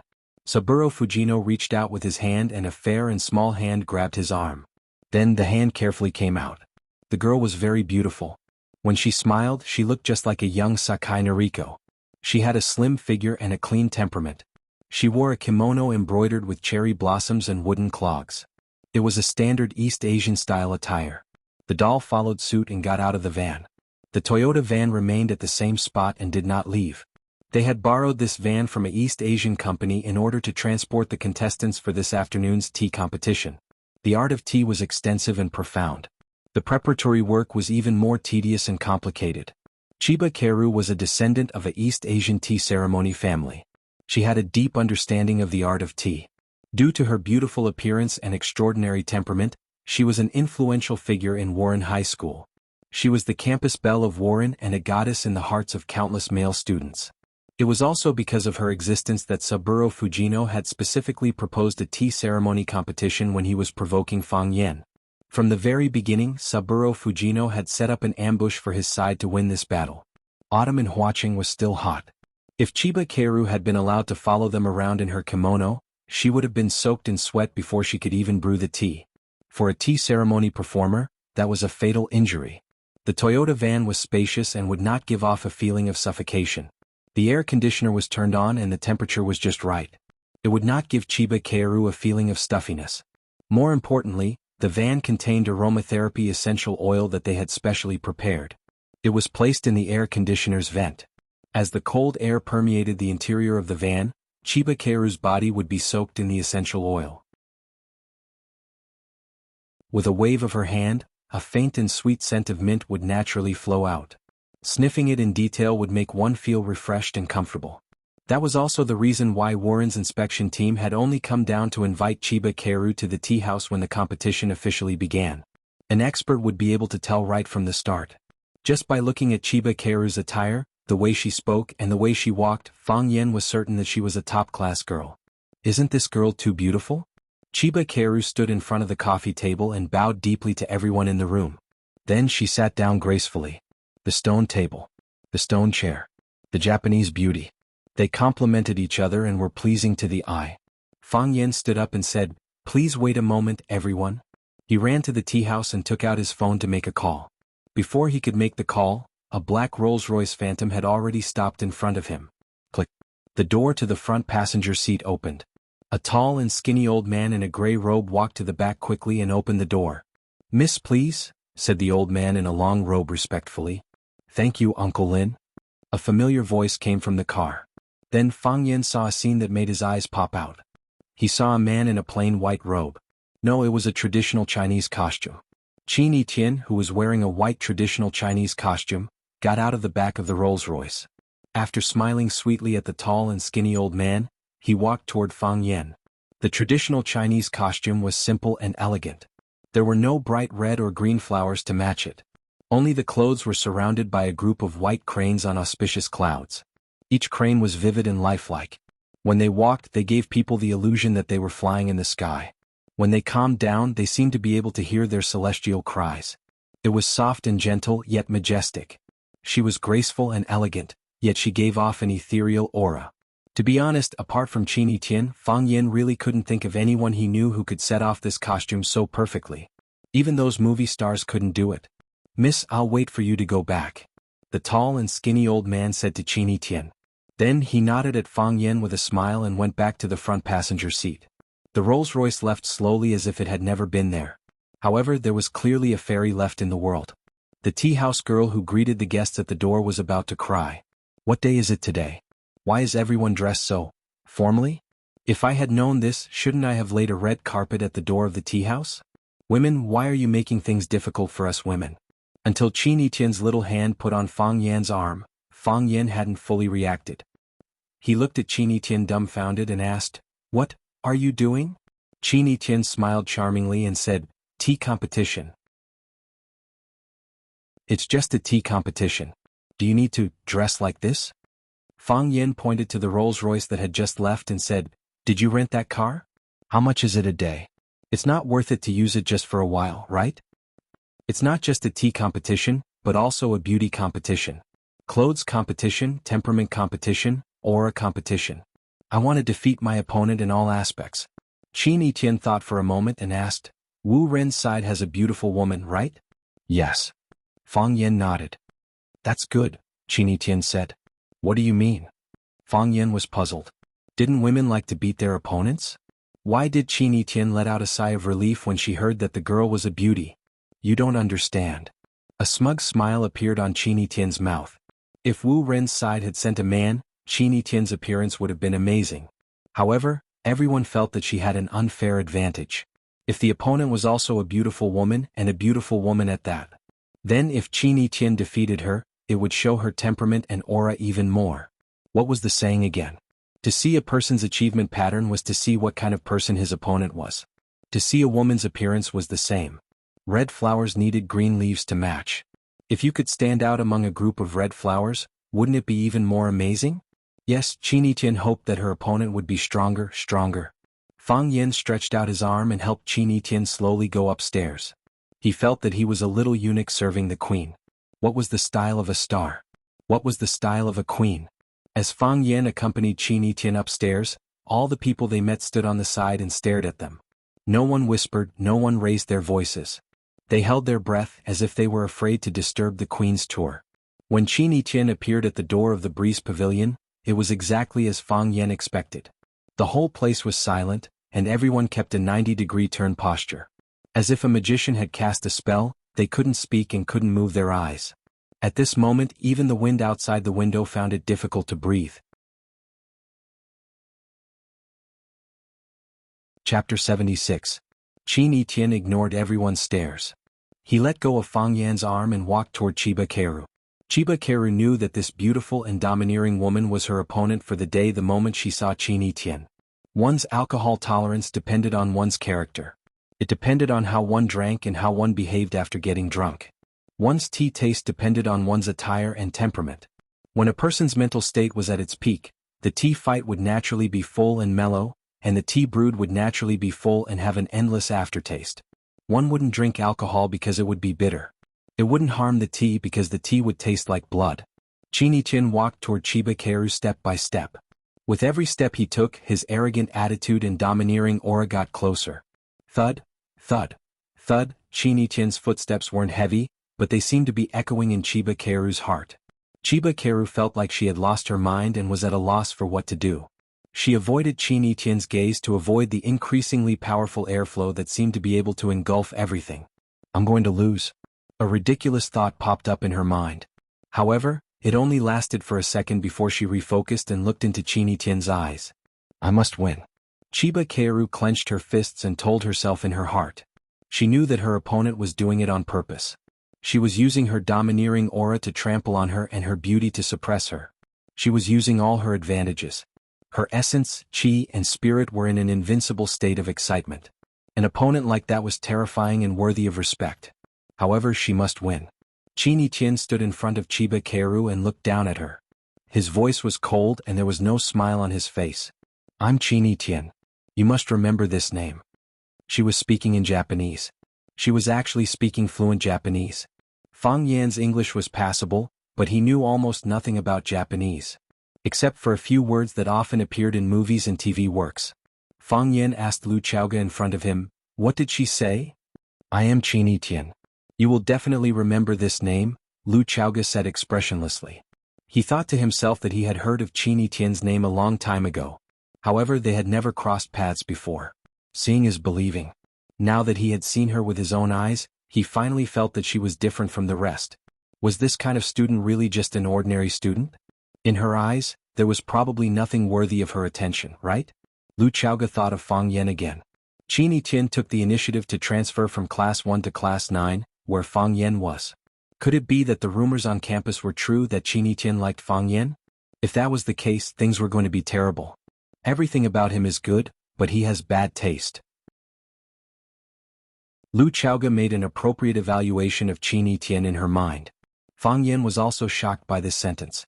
He thought to himself that this woman was really arrogant. She always looked like she was the only one in the world. Chiba Sun couldn't sit still anymore. She stood up and bowed to Qin Etienne with a smile. Chiba Sun, please advise me. It's my duty, Qin Etienne said. I will let you know what a real tea ceremony is. Chiba Sun wanted to vomit blood. That was just a humble way of saying it. Please advise me, was a common saying among Japanese. Why did this woman take it seriously? Qin Etienne walked back to his seat and sat down, waiting for the competition to officially begin. Music, Duan Yujun shouted. Soothing classical music sounded, and the sweet and crisp voice of a young girl echoed in the box of the Breeze Pavilion. Fang Yan listened carefully. The singer was singing the famous tea battle song written by Fan Zhongyan, a scholar of the Northern Song dynasty.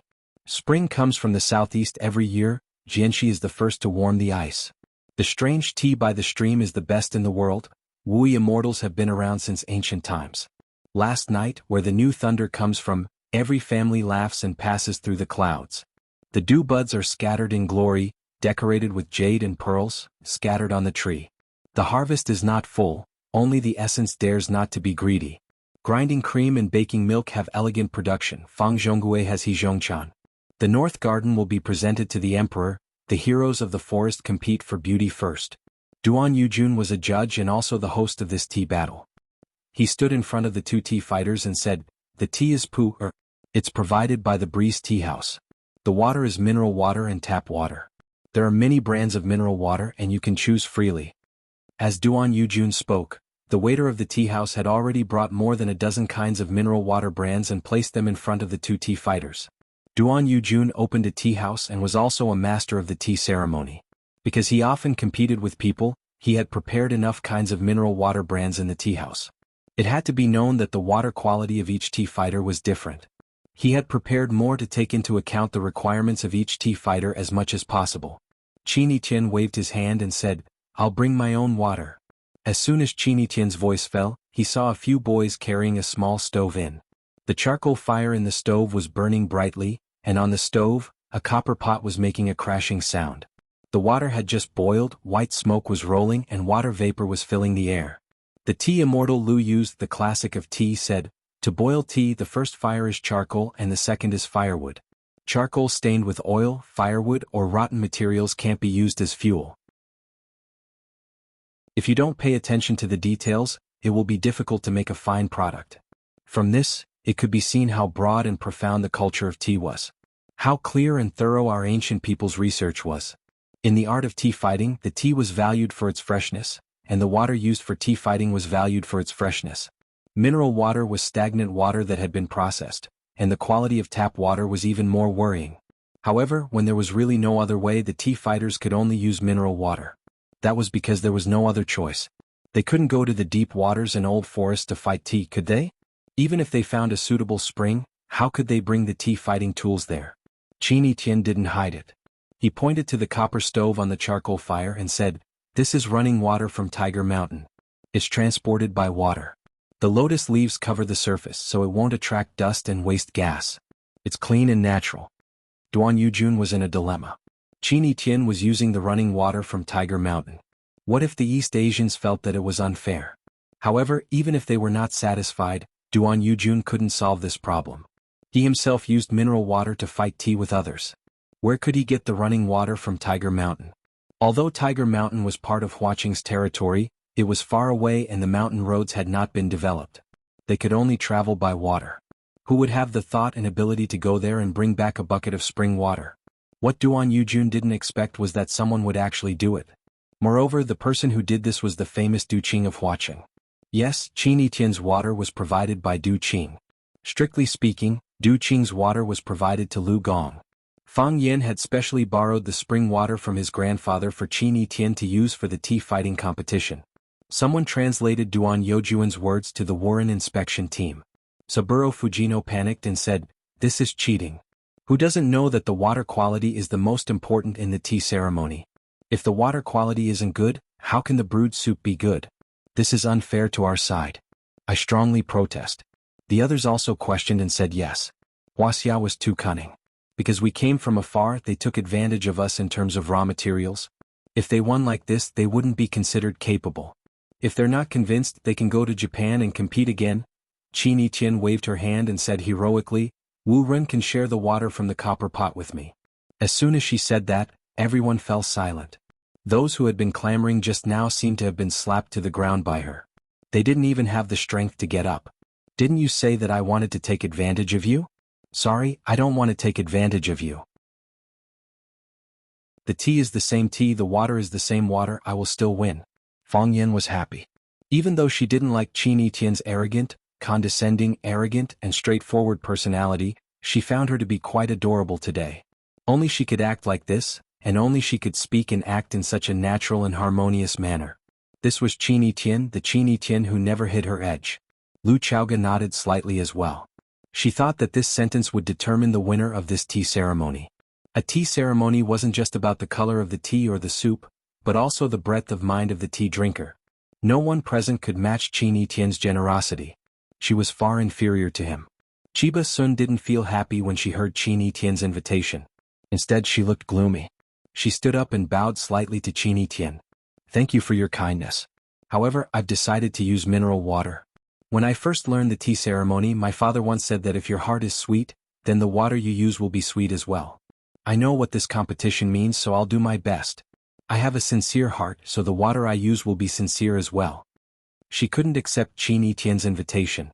Because if she had done that, the winner of this tea battle would have been decided in advance. Her teachers and classmates didn't understand, but she did.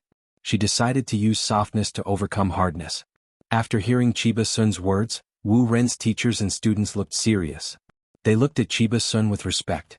At this moment, because of Chiba Sun's words, the Wu Rin inspection team became unprecedentedly united.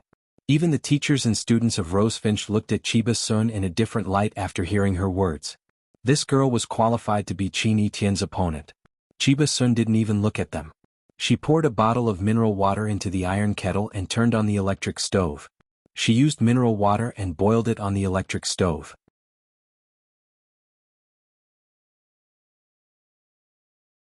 Chapter 77. It was often said that water and fire were incompatible. However, in the tea ceremony, water and fire had to work together in harmony to bring out the greatest power. The water in the bronze stove was boiling, bubbling. Qin Yitian left her seat and walked over to open the lid of the bronze kettle. She carefully observed the boiling water in the kettle. The first boil was like a fish's eye, making a faint sound. The second boil was like a gushing spring with pearls. The third boil was like a rattan wave. After the third boil, Qin Yitian immediately lifted the handle and moved the bronze kettle away from the charcoal. The bronze kettle was very big, but when Qin Yitian lifted it, she seemed effortless and easy. This woman was really good at playing the role of an Iron Man. "Seal the stove," Qin Yitian said. The boys from Class 9 immediately sealed the mouth of the stove with a piece of iron. Then they carried the charcoal stove and left. The degree of boiling of the water was the key to the success of the tea ceremony. If it was a tender shoot, it naturally needed to use boiling water with a lower degree. It was to avoid damaging the leaves and spoiling the taste. However, the tea today was aged pu'er tea. Therefore, the water needed to be boiled 3 times. It was also recorded in the classic of tea that when the water was boiled 3 times, the tea had to be brewed. If it was boiled any longer, the water would turn old and become inedible. Qin Yitian poured the water from the bronze kettle into a cup to rinse it. This was called a teacup. If the teacup was cooled, the tea wouldn't float. There was a small teapot on the tea table in front of her. However, Qin Yitian didn't pour the water from the bronze kettle into the small teapot, because she knew that the water would come into contact with the air one more time after the water was poured. Changing the utensils meant that the tea might be mixed with the air one more time. The temperature and quality of the water would change slightly. Her slender hands were holding an ancient bronze kettle that weighed more than 10 kilograms. This scene was strange and beautiful at the same time. The most amazing thing was that when she held the kettle with one hand and poured the boiling water into the cup, not a single drop spilled out. This alone wasn't something an ordinary person could do. According to Fang Yan's plan, Qin Yitian should wait for a while. They waited for the contestants from the Wu Rin investigation team to brew the tea. Everyone tasted the tea and praised it. Only then did Qin Yi perform the tea ceremony and serve the tea she had brewed with great care to everyone. Just smelling the fragrance was enough to intoxicate them. When he drank it in one gulp, he felt that this tea could only be found in the heavens and rarely seen in the mortal world. Thus, Qin Yitian was the winner of the tea contest. She suppressed it first and then raised it so that everyone's mood soared from the bottom to the peak. First she made everyone anxious, then gave them a surprise. In this case, this surprise was even more memorable. In any competition, the second competition, the first cup, and then the competition. After drinking the tea of the later generations, do you still remember the taste of the previous cup of tea? Unless the taste of the 2 cups of tea was very different, but if they were of the same standard, then the second cup of tea would definitely be more advantageous. However, Qin Yitian clearly did not appreciate Fang Yan's efforts. She did not play according to Fang Yan's plan. She didn't wait for her opponent. After the water boiled, she cleaned the utensils, warmed the water, and poured the cups. This series of actions was smooth and pleasing to the eye. Then she put the tea cake on a piece of white silk, broke it into pieces and removed all the coarse leaves and foam. Only then did she put the tea leaves into the pot. She put it carefully and must not let the tea leaves block the mouth of the pot. She poured the tea into the copper pot. After shaking it 3 times, she immediately poured the tea out. This was called washing tea. After washing the tea could be brewed. Brewing tea was the most important step. She must not go straight to the center of the pot. First, one corner and then the other corners. The spout of the copper pot was raised, strictly following the principle of high rush and low sprinkle. The high rush could make the boiling water hit the tea leaves forcefully, so that the fragrance and tea essence of the tea would evaporate faster. The tannins could not be dissolved in time, so the tea was sweet but not astringent. The water must be filled. Whether the teapot was 3 mountains together showed the skill. Qin Yitian looked relaxed, but her eyes were serious. The tea quickly filled the teapot. The foam floated, but there was no spill. He had the demeanor of a grandmaster. After completing this tedious but necessary process, he covered the pot with the lid and poured boiling water over it. It was called the pouring pot. After the cup was heated, the tea could be poured for the guests. Qin Yiqian only poured 4 cups of tea from the pot. He waved his long sleeve and said, "Please." Lu Chaoga came over, picked up a cup of tea and tasted it carefully.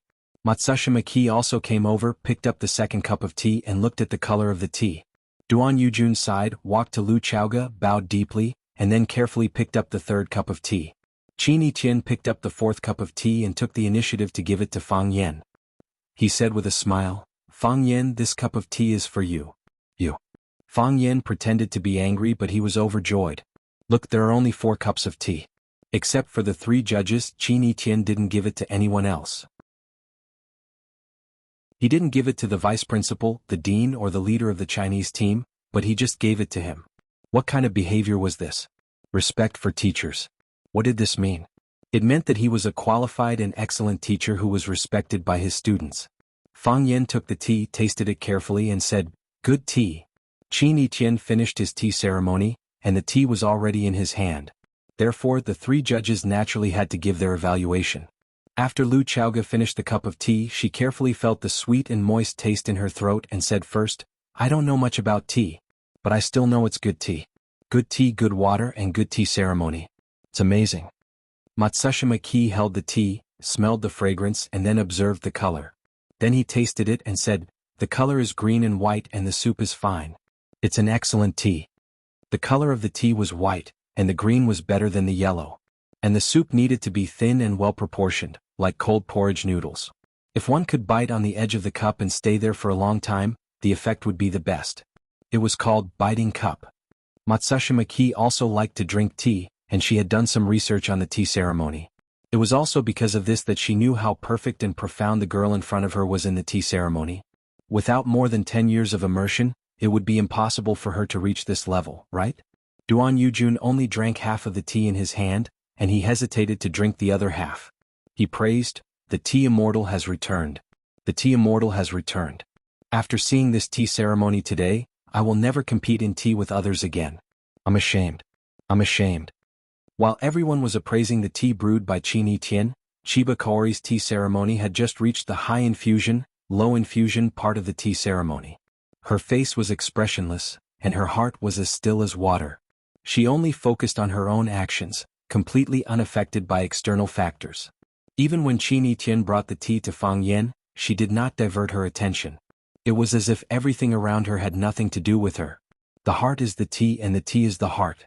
The heart is the tea and the tea is the heart. 4 teacups were placed on each tea tray, and Chiba Kaori only chose one to heat the tea. After that, she poured the tea for the guests. Chiba Kaori picked up the only cup of tea before her and walked toward Qin Yiqian. She said, "This cup of tea represents my respect. Please be sure to accept it." Qin Yiqian looked at Chiba Kaori with a thoughtful expression. Only now did he truly begin to respect this Japanese girl. "Chiba Kaori, hurry up and give a cup to each of the judges," Saburo Fujino urged. "What is wrong with this child? The judges have yet to drink their tea. How can she give tea to her opponent first? Besides, the judges have never tasted your tea. How can they know how beautiful your tea is?" Chiba Kaori did not reply to Saburo Fujino's question. Her beautiful eyes stared unblinkingly at Qin Yiqian, who was a head taller than her. Qin Yiqian picked up the cup of tea and carefully tasted it. The first sip was shallow, the second sip was deep, and the third sip was straight down. He looked at Chiba Kaori and said in a soft voice, "Good tea." "Thank you." Chiba Kaori's taut face immediately relaxed.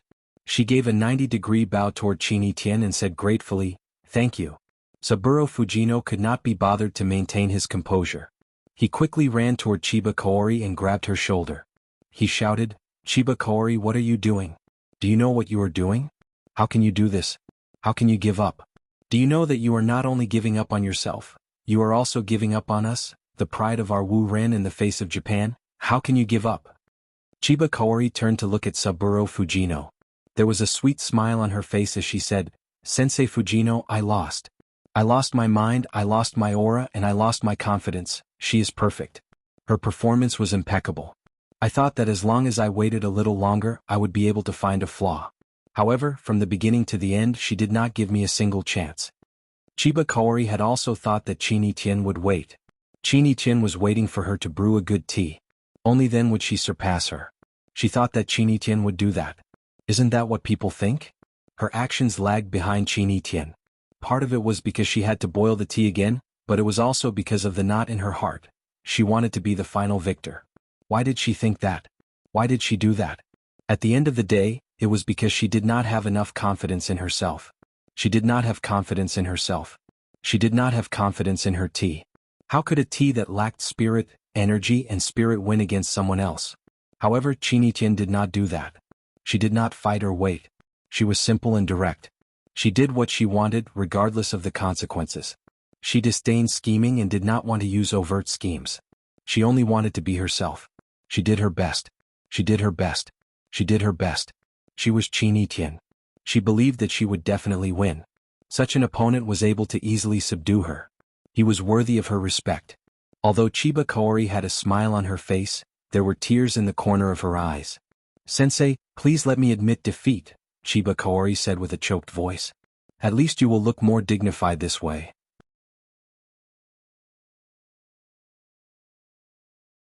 Chapter 78. There was a type of opponent that deserved respect even if they lost. Chiba Kaoru was one of them. Looking at Chiba Kaoru's tear-stained face, Chini Tian could not help but laugh. She stretched out her hand and looked at Chiba Kaoru saying, "From today onwards we are friends." She spoke in Japanese, so Chiba Kaoru did not need an interpreter to understand her words. Chiba Kaoru stared at Chini Tian with wide eyes, a look of incomprehension on her face.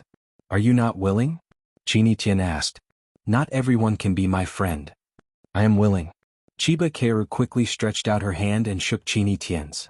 "It is my honor." Clap clap clap. Matsushima Ki was the first to applaud. Lu Chaoga, Fang Yen, the Wu Ren inspection team, and the teachers and students of Rosefinch Secondary also applauded. Matsushima Ki walked to Chiba Kaoru and gently hugged her in her arms, saying, "Kaoru, you did well. Very well. In our hearts you did not lose. You had the courage to admit your shortcomings. This makes us happier than winning this tea competition." "Thank you, Sensei," Chiba Kaoru said gratefully. Her choice was recognized and her personality was still loved and respected. Her teacher and compatriot did not blame or resent her. Chiba Kaoru was very happy. "No need to thank me. Your performance was too good," Matsushima Ki said with a smile. She took out a handkerchief and handed it to Chiba Kaoru, saying, "Wipe your tears. The Chiba Kaoru I know is not a student who likes to cry." "Yes, Sensei." Chiba Kaoru took the handkerchief and wiped her tears. Matsushima Ki turned to Saburo Fujino and said, "Sensei Fujino, Chiba Kaoru did her best, didn't she?" "Yes," Saburo Fujino said with his head lowered, feeling very depressed. In the first tea competition, he had deliberately hidden his nuclear weapon, thinking that he would win for sure. He did not expect Rosefinch to also use a nuclear weapon. Wu Ren's side used a guided missile, while Rosefinch's side used an atomic bomb. This was too much. "So, please maintain your manners, okay?" Matsushima Ki did not let go of Saburo Fujino that easily. With a sharp look in his eyes, he said, "You should know that you represent the pride of Takahito and the face of Japan." "Yes. I understand," Saburo Fujino apologized profusely. "I was too excited." Matsushima Nori also knew that berating his own team members in front of outsiders would make them look down on him. Even if he was dissatisfied, he could only hide his emotions in his heart. She walked in front of Lu Chaoga and said, "Wu Ren lost the first tea ceremony competition. I'm sincerely convinced. Friendship first, competition second." Lu Chaoga comforted him in a soft voice. At this time she was too embarrassed to smile too obviously, although she was very happy in her heart. "Then shall we proceed to the second round of the competition?" Matsushima Nori said. "I hope Wu Ren can win the next match." "No problem," Lu Chaoga said. "I'm looking forward to Wu Ren's performance." After the tea ceremony was over, there was no need for Chini Tian to stay any longer. She waved at Fang Yen and said, "Fang Yen, help me down." Fang Yen quickly ran in front of Chini Tian and whispered, "There are so many people here, give me some face." "All right." Chini Tian was very easy to talk to. "Fang Yen, help me down." "Can you call me teacher?" "Impossible." Fang Yen helped Chini Tian down the stairs. After standing in front of the tea house for less than 2 minutes, the black Rolls-Royce Phantom stopped in front of them. This time, Fang Yen did not wait for the little old man to get out of the car. He rushed over and opened the rear door. Fang Yin said to Qin Tian, "Thank you for your hard work today. Go back and have a good rest." Qin Tian looked at Fang Yin with a smile and said, "Fang Yin, do you want me to leave as soon as possible?" "How is that possible?" Fang Yin looked like he was wronged. "Do you know how heartless you are to say this? You are my benefactor. You helped me win the tea ceremony competition. You don't know how grateful I am to you now. We, the people of Wulin, pay attention to a drop of kindness from others. How could I treat my benefactor like this?" "Really? Then how are you going to repay me?" Qin Tian asked calmly. "Haven't I already repaid you?" Fang Yin said. "When did you repay me?" "I gave you a bucket of water," Fang Yin said. In all honesty, he took a bucket of spring water from Tiger Mountain from his grandfather's house. He was not willing to drink it. He gave all of it to Qin Tian. A drop of water's kindness should be repaid with a bucket of water. Wasn't that enough? Qin Tian squinted his eyes and smiled. He said, "Fang Yin, you are so cute." Fang Yin thought about it again and again. He still did not think that this sentence was a compliment. Qin Tian reached out to Fang Yin and said, "Give me the phone." "Why do you want my phone?" Fang Yin felt very strange. Why did all the girls he knew like to borrow his phone? Jiang Qin was like this, Yuan Lin was like this. Now even Qin Tian was like this. "Give it to me," Qin Tian said. Fang Yin had no choice but to take out his mobile phone from his pocket and hand it over. Qin Tian turned on the camera of Fang Yan's mobile phone, then put his head close to Fang Yan's shoulder and pressed the shutter. Fang Yan was shocked and said, "What do you want to do? Don't think that I will be responsible for you just because you have something on me. Anyway, I didn't do anything. I am innocent and have a clear conscience." "Why are you so excited?" Qin Tian asked strangely. She threw Fang Yan's mobile phone back and said, "It's rare for me to wear a traditional Chinese costume. I accompanied you to take 2 photos for you to show off on Weibo. What does it have to do with your innocence?" "I see." Fang Yan clenched the phone and was relieved. Ever since those reporters had gotten their hands on a photo of him dancing with Jiang Qin, he had been on tenterhooks. When he saw girls taking the initiative to take photos, he was worried that they were up to no good. "What do you think it is?" Qin Tian said contemptuously. "Fang Yan, put away your wretched thoughts. I warn you, don't scold me." "Or what?" "I will make you fail the Chinese exam." Fang Yan threatened. "Idiot. You scold me again." Qin Tian sneered and lifted her skirt to get into the luxury car. Although the little old man sitting in the passenger seat did not have the opportunity to help Qin Tian open the door, he still got out and stood respectfully on the side. After Qin Tian got in the car, he helped close the rear door. Then he smiled at Fang Yan and said, "Goodbye, Mr. Fang." "Goodbye, old man," Fang Yan said with relief. He thought that not everyone was as rude as Qin Tian. After the car drove away, Fang Yan was still standing in the same place, waving. He thought, it's just a tea contest. Why did he rent such a beautiful car? How much would it cost? Fang Yan returned to the box and Cool Breeze Pavilion. The second round of the calligraphy competition was about to begin.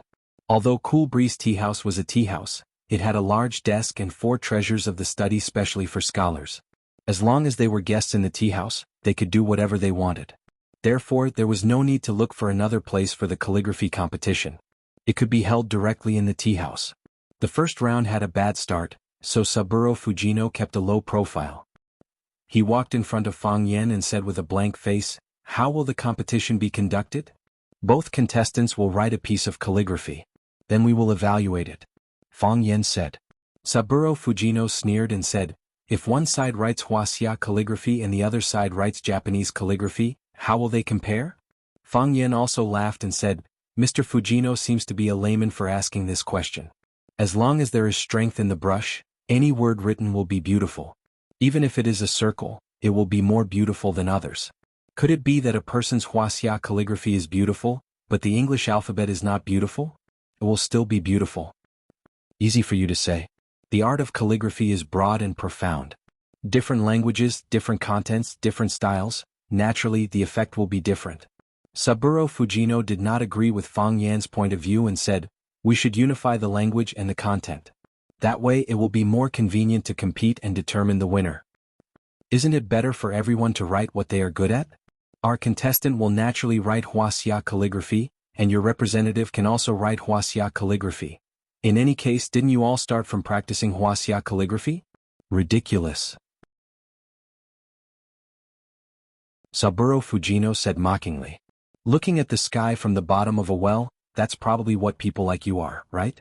Without investigation you have no right to speak. Otherwise don't open your mouth and be laughed at. My East Asian calligraphy is unique. What does it have to do with your Wuxia calligraphy? Calligraphy originated from Wuxia and gradually spread to the various countries in the Han culture circle. The changes in the calligraphy of Wuxia's dynasties continued to have a comprehensive and profound impact on East Asian calligraphy. It was only during the later part of the Heian period that East Asians' unique pseudonymous calligraphy rose, forming the auspicious system that is different from Wuxia's calligraphy. However, in my opinion, the auspicious system is still a slight change on the basis of Wuxia's calligraphy. Some things can be said to be borrowed or plagiarized. The key is to look at the relationship between the two parties. Am I right? Fang Yen looked at Saburo Fujino and said, if you try to please me from time to time, I can also say that you are using it as a reference. If you always use such a cynical attitude to talk to me, I will scold you for plagiarism. I am a man with very fragile emotions. Just now I was hit by someone. So do not offend me. Fang Yen grinned and said, you see, you offended me yesterday and lost the first tea ceremony competition, right? You deserve it.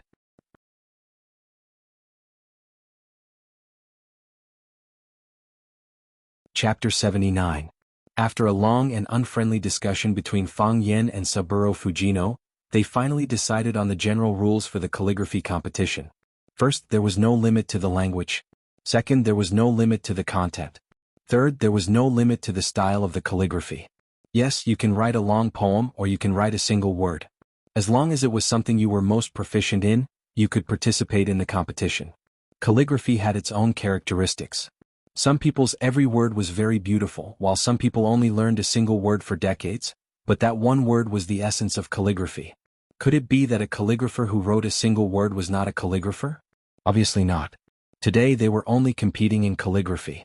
Therefore, a long piece was calligraphy and a short piece was calligraphy.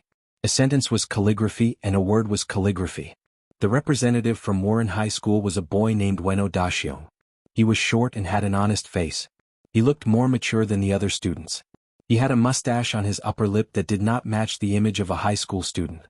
Fang Yen paid special attention to this boy's hands. His hands were always clasped together and rarely moved. Steady.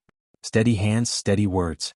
Steadiness was the foundation of writing a good piece of calligraphy. It did not matter if you were pursuing structure or interest.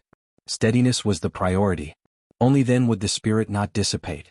The representative from Rosefinch Secondary was not Huang Haoren. Instead, it was a tall and thin boy named Xiao Pinqing. The boy was about 1.7 meters tall, but he didn't have much flesh on his body. His clothes were empty underneath. If he didn't wear clothes, he would look like a character in the extremely popular Legend of Mere Game, Skeleton Elf. Seeing the two contestants standing in front of the table, many people immediately laughed. The appearance of these two people is really unique. Isn't this the real-life version of the two generals Hang and Ha? If the flesh on their bodies were evenly distributed, they could be considered handsome men. Fang Yen also noticed the situation. He thought to himself, in the movies and TV shows, those with beautiful handwriting were also good-looking. In the bamboo forest, under the plum tree, or in the attic in a world of ice and snow, a handsome man dressed in white stood in front of a stone table.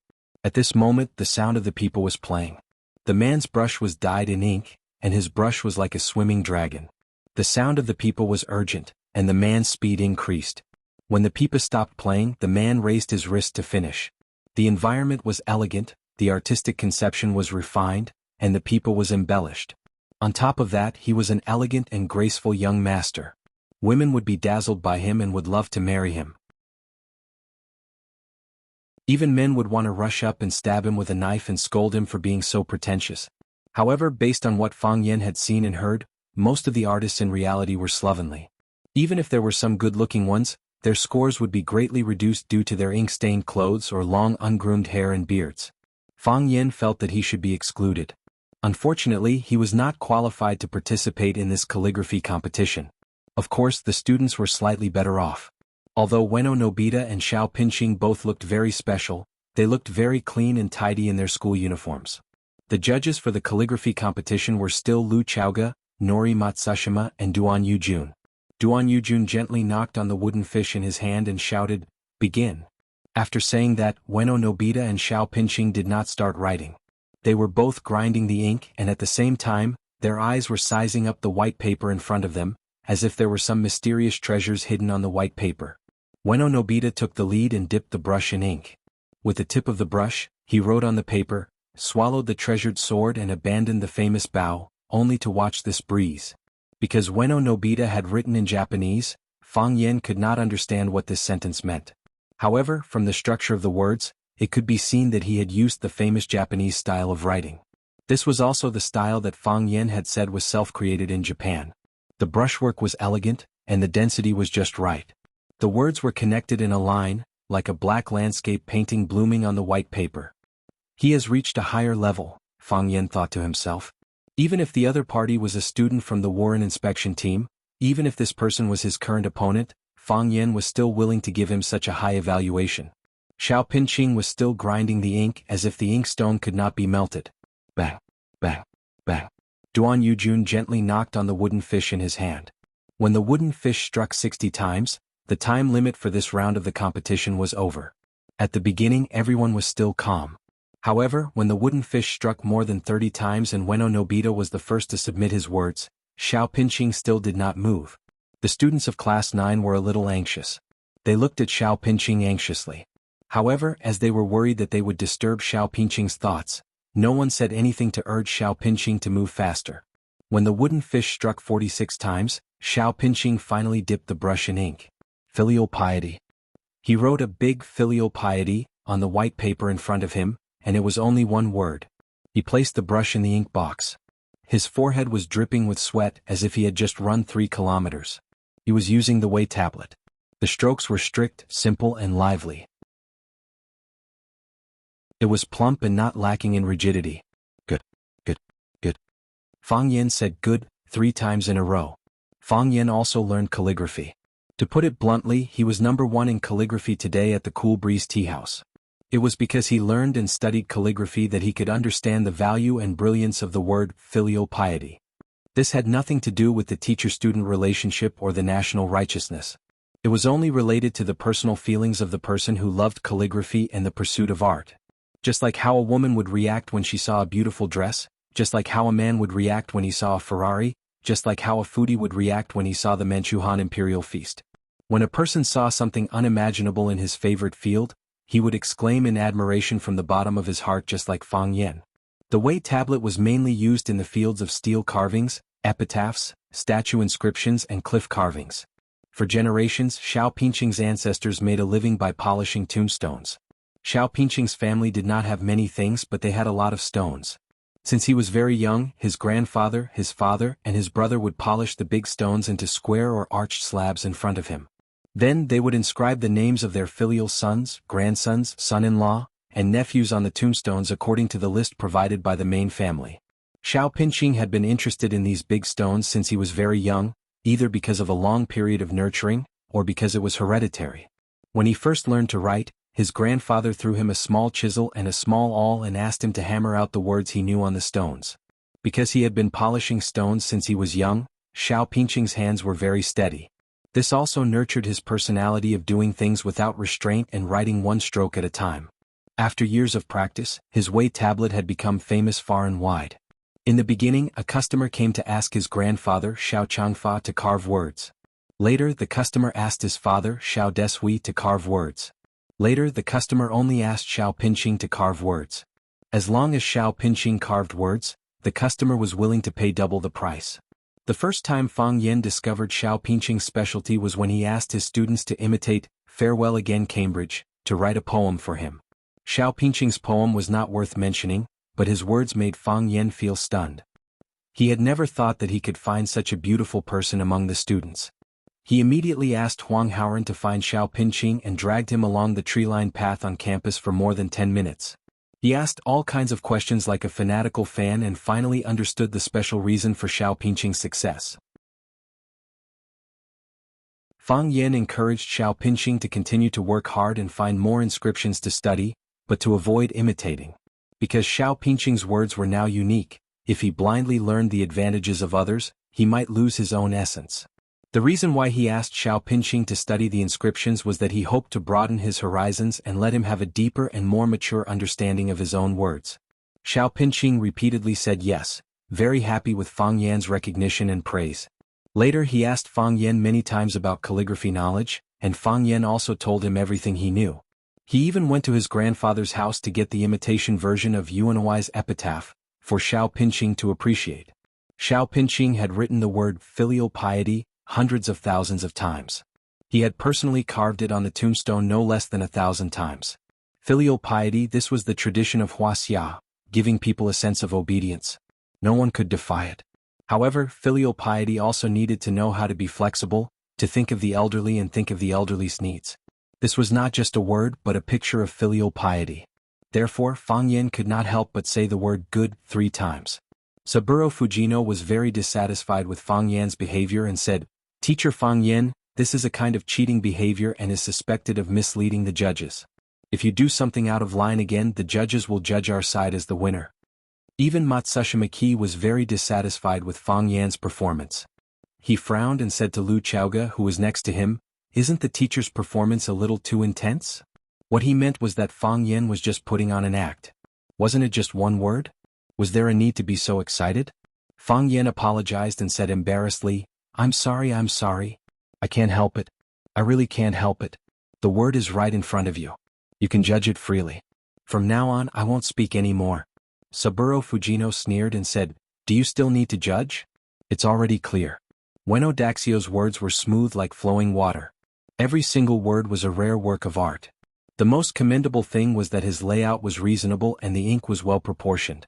He could be called a master of his generation. Of course, Warren High School had the upper hand in this round. You only know how to write one word and you have the nerve to call it calligraphy? Fang Yan was enraged. He cursed, "Bullshit. Don't you have any knowledge? Do you know the subtlety of calligraphy? Can't a single word be called calligraphy? Just this one word is enough to leave you guys behind." Saburo Fujino was dumbfounded. "Didn't you say you won't speak anymore? You liar."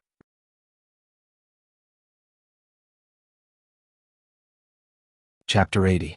Don't force me to be barbaric because when I am barbaric even I am afraid of myself. This sentence was the most suitable to describe Fang Yan. Although Fang Yan was a descendant of the Tai Chi family, he had always thought of himself as a cultured person due to the influence of his grandfather and mother. Drinking tea on a mountain peak, riding on a snowy night. Drinking wine in a bamboo forest, reading poems on a rainy day. This was what a cultured person should do. Beating and scolding was uncivilized and uncultured. But you can't bully me. Even a rabbit would bite when it was cornered, let alone a cultured person. Fang Yan was a master of calligraphy, at least he thought so. Although his calligraphy was not as divine as his grandfather's, Lu Gong's, it was still possible for him to reach the heavens. Ueno Nobita's calligraphy was very good. Judging from the layout and the thick ink, it was not a problem for him to reach the heavens. In other words, Fang Yan reluctantly agreed to put Ueno Nobita on the same level as him. But Xiao Pinqing's calligraphy was different. He had entered the attainment of divinity and was slightly better than him, but weaker than his grandfather's, Lu Gong's. When Xiao Pinqing asked Fang Yan for advice on calligraphy, Fang Yan only talked about the idea and not the technique. Because he knew very well that Xiao Pinqing was miles ahead of him in terms of calligraphy like Wei Bei. Especially when Xiao Pinqing wrote the word filial piety, with great vigor. His spirit and soul were all there. He already had the demeanor of a grandmaster. Fang Yan was ecstatic when he saw it and had the urge to eat the word. The novel A Bite of Tongue had whetted one's appetite, and the word good had also opened one's eyes. This word was written in his eyes, in his mouth, and in his heart. But in Saburo Fujino's mouth, it was said that Ueno Nobita was better. How could Fang Yan tolerate this? Fang Yan was so agitated that he cursed, causing everyone to look at each other. The Warren inspection team was the first to react. Their faces were filled with anger, and they looked like they were going to fight it out with Fang Yan. How can you curse? How uncultured. Did he curse? What was he scolding? Bullshit. This is too hateful. I want him to apologize. I apologize to Fujino-sensei. Matsushima Nori was really angry this time. She looked at Lu Chaoga with a displeased expression and said, Principal Lu, I need an explanation. I really can't understand how your school treats us like this. Not only is this disrespect towards our people, but it has also involved personal attacks and insults. Lu Chaoga frowned slightly. She also felt that Fang Yan had gone too far by calling someone **t in public. Can't you just curse in secret? Moreover, just as Matsushima Ki had said, if she couldn't give an explanation, this matter would be really difficult to deal with. Wuren Senior High School was a famous school in Japan. They formed a friendship school with Rosefinch Secondary. The cause of this incident was rather complicated and involved many famous people. If this incident wasn't resolved well, Wuren's anger would not be appeased and they would cancel the friendship school with Rosefinch.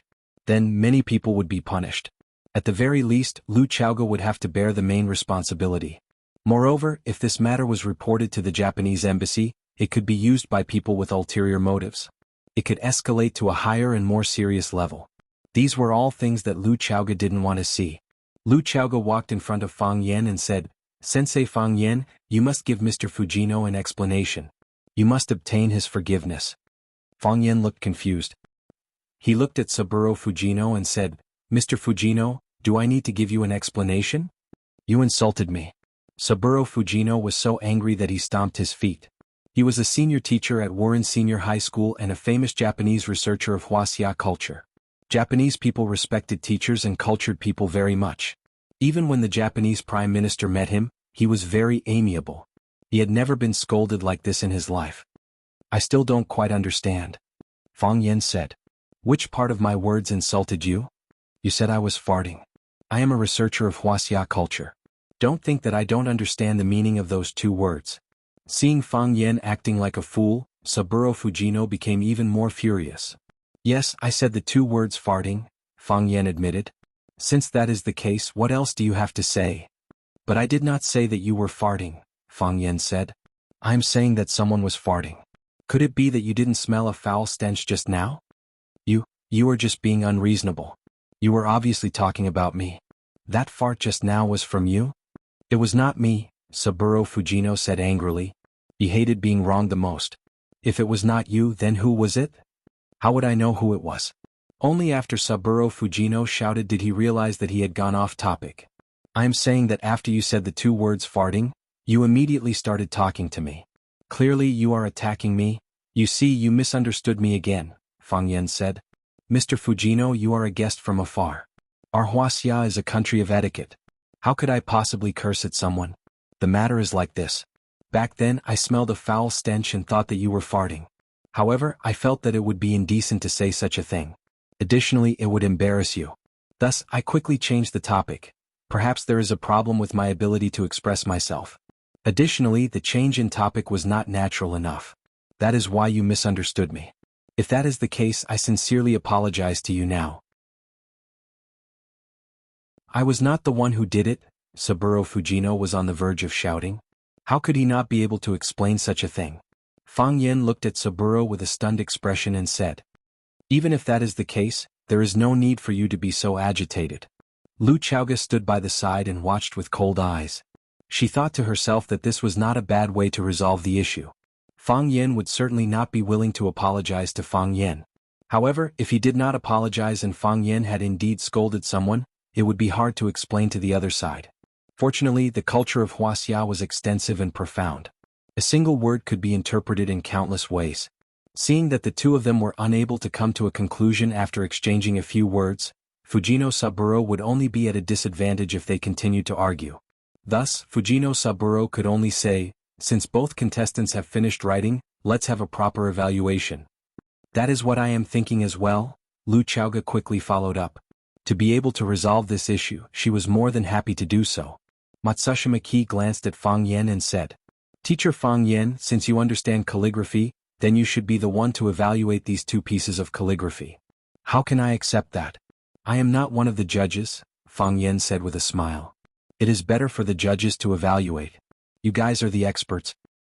You can evaluate it first. We will decide the final outcome," Matsushima Ki said. What he meant was that you can state your opinion. Whether you accept it or not, it is up to us.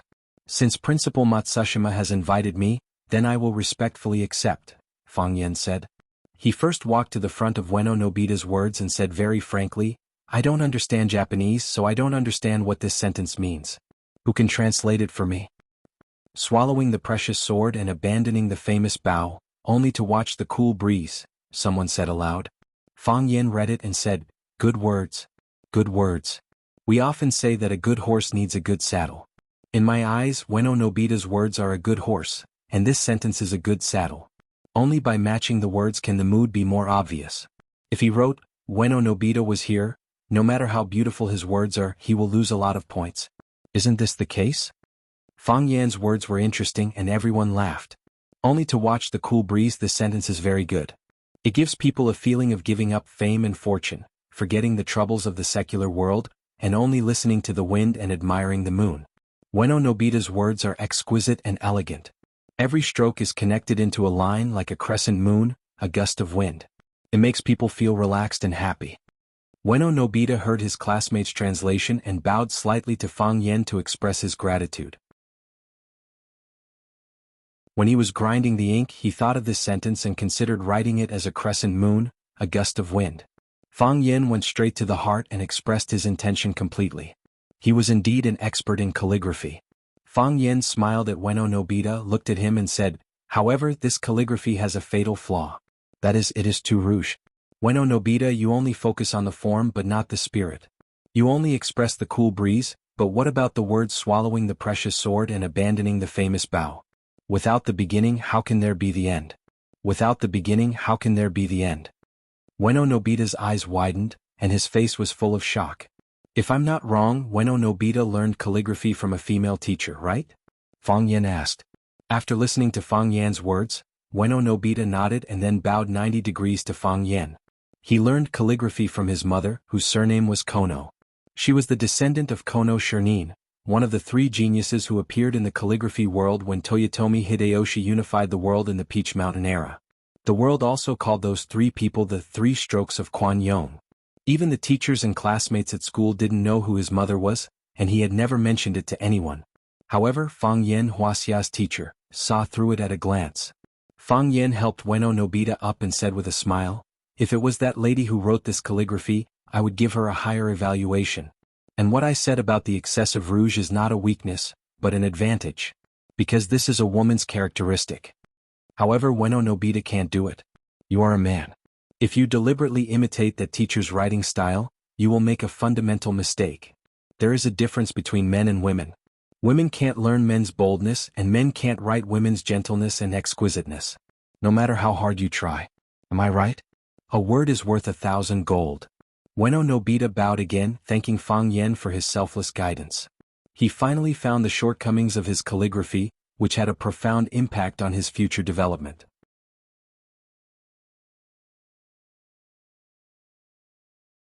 Chapter 81. Calligraphy was like Buddhism, it was about enlightenment. Ueno Nobita's calligraphy was indeed beautiful, but he could feel that he had reached a bottleneck.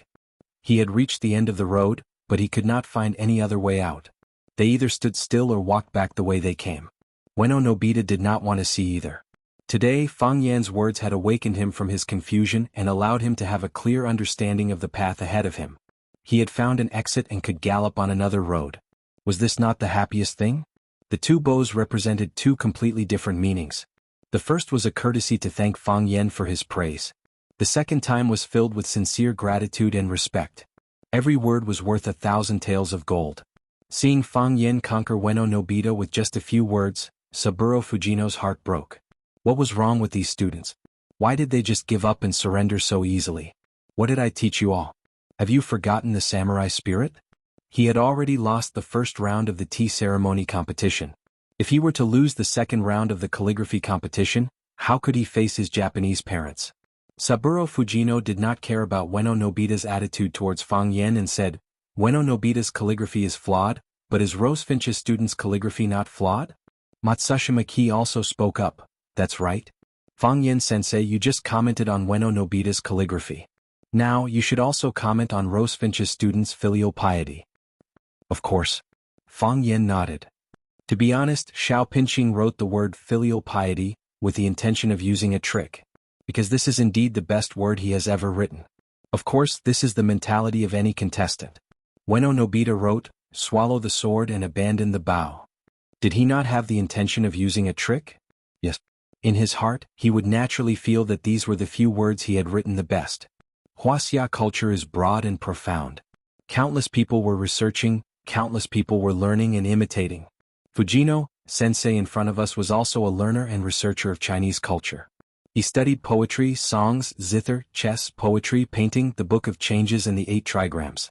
He studied everything he thought was worth studying. However, in my opinion, this research is only on the surface. It can't touch the core.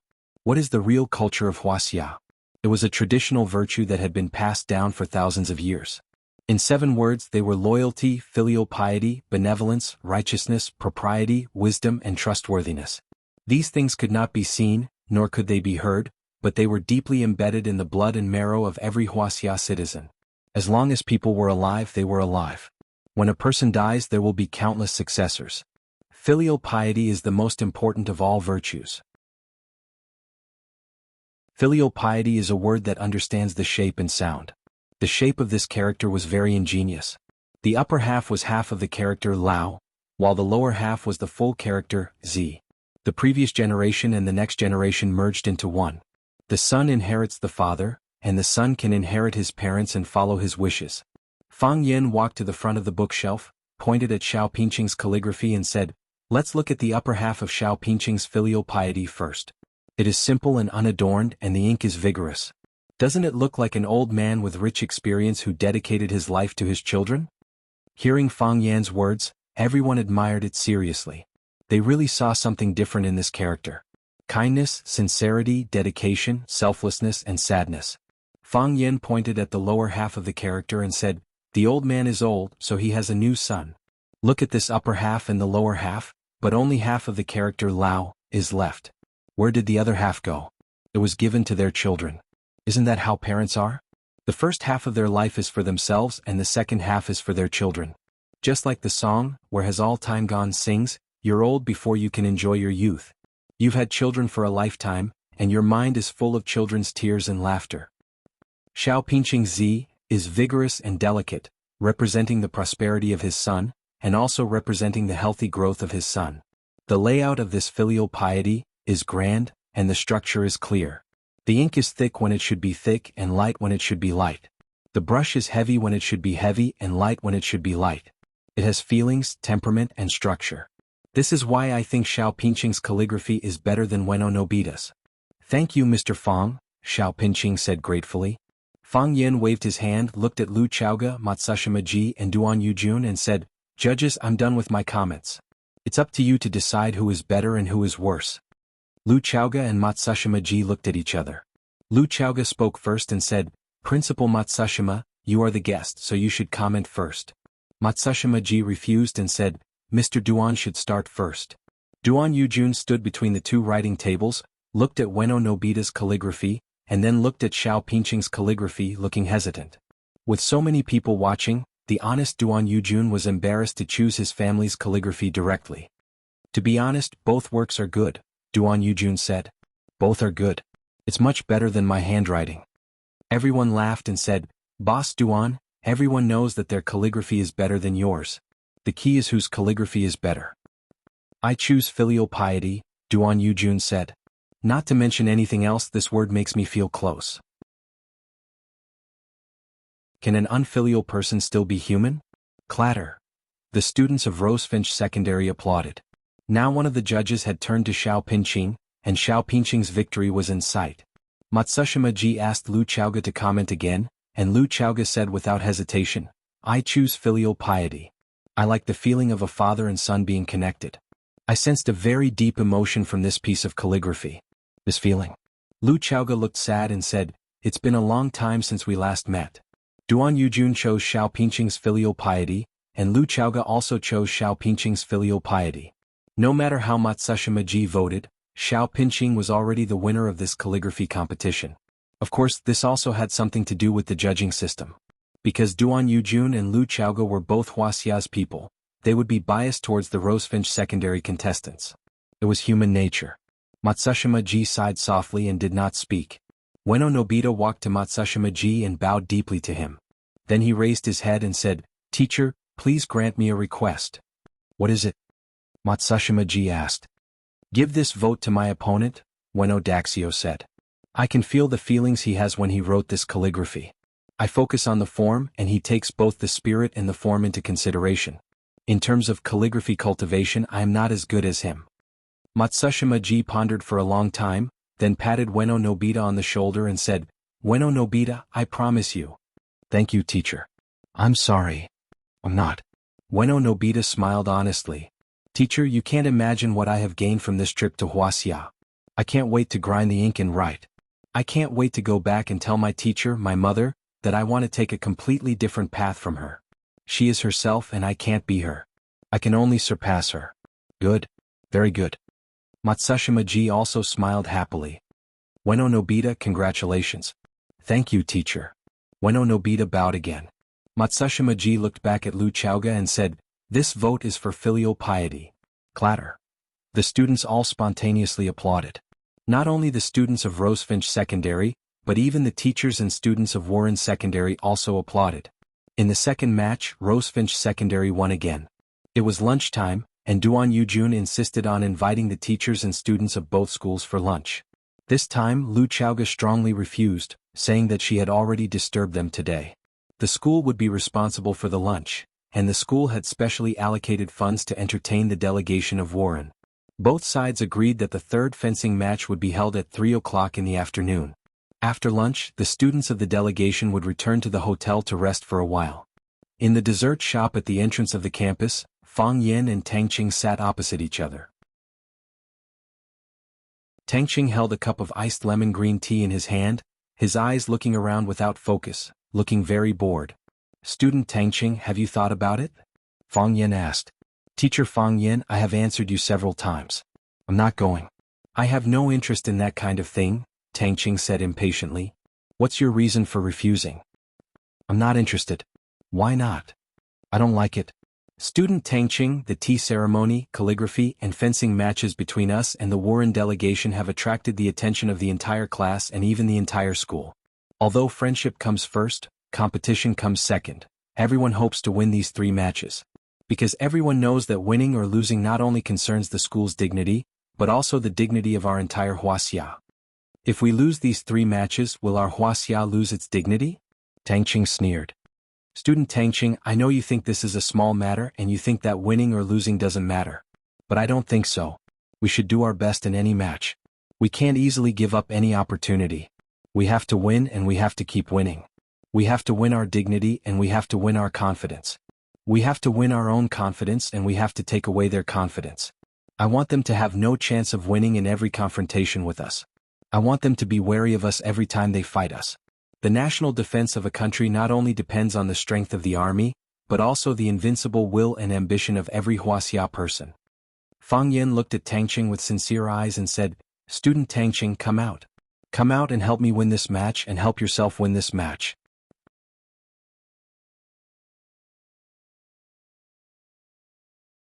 Chapter 82. Tang Qing was silent, staring at Fang Yen with a burning gaze. "If I don't agree, does that mean I'm not patriotic?" Tang Qing asked. Fang Yen was taken aback and said, "I hope you can do this, it has nothing to do with patriotism or not." "In that case I still won't agree," Tang Qing said with a sneer. "Teacher Fang Yen, why should I agree?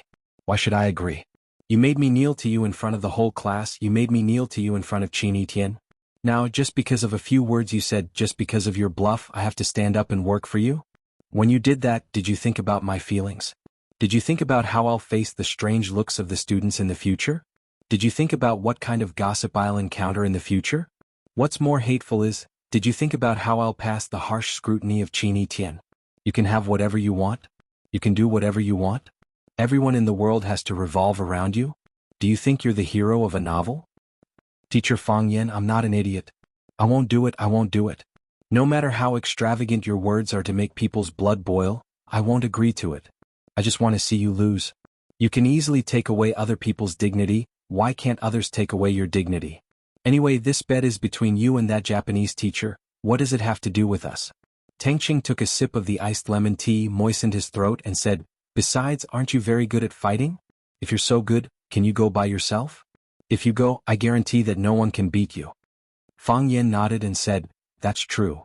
If I go, who on their side will be a match for me? But I can't do that. My identity is a teacher. If I were to fight, even if I won, they wouldn't be convinced. They would even think that our school doesn't have any outstanding students. If there's really no other choice, they would only send a teacher to fight. I can bear this misunderstanding and humiliation, but I can't tolerate my students being belittled and belittled by them. Mr. Fang is really great. Tang Qing had a conflict with Fang Yen on the first day he entered class 9, so he had a grudge against him and was also on guard against him. Therefore he didn't believe a single word that Fang Yen said. Besides, Fang Yen had already won 2 rounds in a row. If he won the 3rd round, wouldn't Qin Yitian think that he was different? Tang Qing was having a headache now. He didn't understand what kind of feelings Qin Yitian had for Fang Yen. It was impossible to say that it was love. He knew that a girl like Qin Yitian would not easily fall in love with any man. If that wasn't the case, why did she treat Fang Yen differently from others? Tang Qing used to think that his competitors were students. He didn't expect that even teachers would be included. It's really tiring to have a girlfriend who is too outstanding. Tang Qing thought in his heart. He felt like he didn't want to love anymore. Fang Yen waved his hand, looking carefree as if he had nothing to do with fame and fortune. It doesn't matter if I'm great or not. I'm just doing something that I can do. They send a student to fight and we can only send one student to fight. We not only have to win but we also have to win them to be convinced. We have to convince them with force and then move them with virtue. Slapping them twice and making them think that we're good people. Don't think too much. I'm not talking about you. You're my student. How can I hurt you like this? You can refuse. It's your right. No one has the right to interfere. Fang Yen sighed softly and said, however, what you said just now made me understand some of my shortcomings in my work. I'm still too young. I don't have rich experience as a student. If I change the solution at that time, would the effect be better? This is something that I need to reflect and improve. Tang Qing looked at Fang Yen in surprise. This guy is so easy to talk to? Is he indirectly apologizing to me? Do you think an apology can buy people's hearts? Impossible. Tang Qing said. Don't get me wrong. I don't mean to apologize. I'm thinking if I slapped you twice on the spot that day, or if I directly knocked you down to the ground. Fang Yen. Tang Qing shouted angrily. Is there anyone who begs people like this? Don't be angry. Let me finish, Fang Yen tried to persuade him. Isn't it better to be angry together? If I do that, you'll lose face and dignity. There won't be so many little girls around you anymore. The school hunk will no longer be you. Isn't that better? Fang Yen, don't go too far.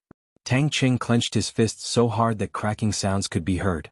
Fang Yen looked at Tang Qing's fists and said, Tang Qing, I can't fight the Japanese student, but can't I hit you? You can't beat me at all. You know this better than anyone else. If you were me, what would you do when your own student takes the initiative to provoke you and humiliate you in front of everyone, or do something even more miserable? Pretend as if nothing had happened. Before I made you kneel, even if I wanted to think so, you might not agree to do it, right? I don't do anything? Kneel when you say so? Let you slap my face when you say so? Have whatever you want? You can do whatever you want? Have everyone in the world revolve around you? Do you think you're the male lead in a novel? Tang Qing was furious. Fang Yen actually dared to repeat his own words. This shameless plagiarist. There's a cause and there's an effect. Revenge must be taken. I'm a teacher and you're a student. I welcome people with a smile, but you want to show off your uniqueness as soon as you come in. This is something that no teacher can accept, right? If you hate me because of this, I can only say that your thinking is too immature. If you're really mature, you should work hard to learn and beat me up. Look, you can't argue with me and you don't dare to beat me up. Someone like you has the nerve to be praised as the school hunk? If I were born 2 or 3 years later, what do you think would happen to you in Tangqing and Rosefinch Secondary? You'd just be a minion following behind me. As a teacher, I firmly oppose campus romance. The most important thing for a student is to learn. Of course, I know you may not be willing to listen to me. Qin Yitian stood up and won the tea ceremony. Xiao Pinqing stood up and won the calligraphy competition. Tangqing, if others know your choice, what do you think they will think of you? Do you think it's shameful for me to ask you to kneel down in public? Fang Yen sneered. That's not it. Far from it. Soon you'll know what kind of behavior is the most shameful thing. I'm not trying to put a label on you, nor am I trying to oppress you with my power. Tangqing, I don't like you and sometimes I even hate you. However, there's something I have to tell you. People living in this world must understand the true meaning of the phrase, a wise man's words are a fearful thing. This is my good intention, I hope you can accept it. After saying so much, let's review the first question. Tangqing, are you willing to stand up and accept the challenge? Tangqing's mouth was slightly open, unsure of how to answer the question. Fang Yan's fingers gently tapped the surface of the table twice and said, "I've been sitting in front of you for a long time, but you've never offered to buy me a glass of fruit juice. I'm also too embarrassed to buy it myself. That would make me look like a failure as a teacher. Tang Cheng, in terms of respecting your teacher, you're really bad at it. I need to deduct your conduct points to remind you." After saying that, Fang Yan got up and left. Tang Cheng stared at the half-filled cup of iced lemon tea in his hand, dumbfounded. Due to the 2 losses in the morning, Saburo Fujino was no longer as arrogant when he saw Fang Yan. His attitude was also not as tough. He took the initiative to greet Fang Yan and said with a smile, "Teacher Fang Yan, today's weather is quite good." Fang Yan raised his head and looked at the gloomy sky. He thought to himself that it might rain soon. Autumn in Flower City was a rainy season. Moreover, there were many showers. One minute, the sun was shining brightly, and in the blink of an eye, it would be raining cats and dogs. Naturally, Fang Yan did not reject Saburo's good intentions. He said, "Indeed. Today's weather is quite good. Friendship first, competition second. This trip to Wuxia has given us a rich harvest. I believe that through this series of exchange activities, we will be able to deepen the friendship between our 2 schools, allowing the students to promote each other and improve together. This will allow them to become useful talents for society and humanity as a whole. Isn't this the real purpose of us holding these exchange activities?" "Yes, that is the case." Fang Yan nodded his head. "That is what we think as well." "Then the afternoon match, should we cancel the afternoon match?" Fang Yan asked. "Of course, if Teacher Fujino strongly requests it, we have no objections. After all, we must respect the true thoughts of our guests. Besides, winning 2 matches in a row in the morning has already made us feel embarrassed. The leaders of the school and I have been hesitating. For this 3rd match, should we continue to win? If we were to do so, would it be a breach of etiquette? Etiquette and face, there are times when it is difficult to choose. However, Teacher Fujino's suggestion has solved our problem. So, I will go report this to the school leaders. Is that all?"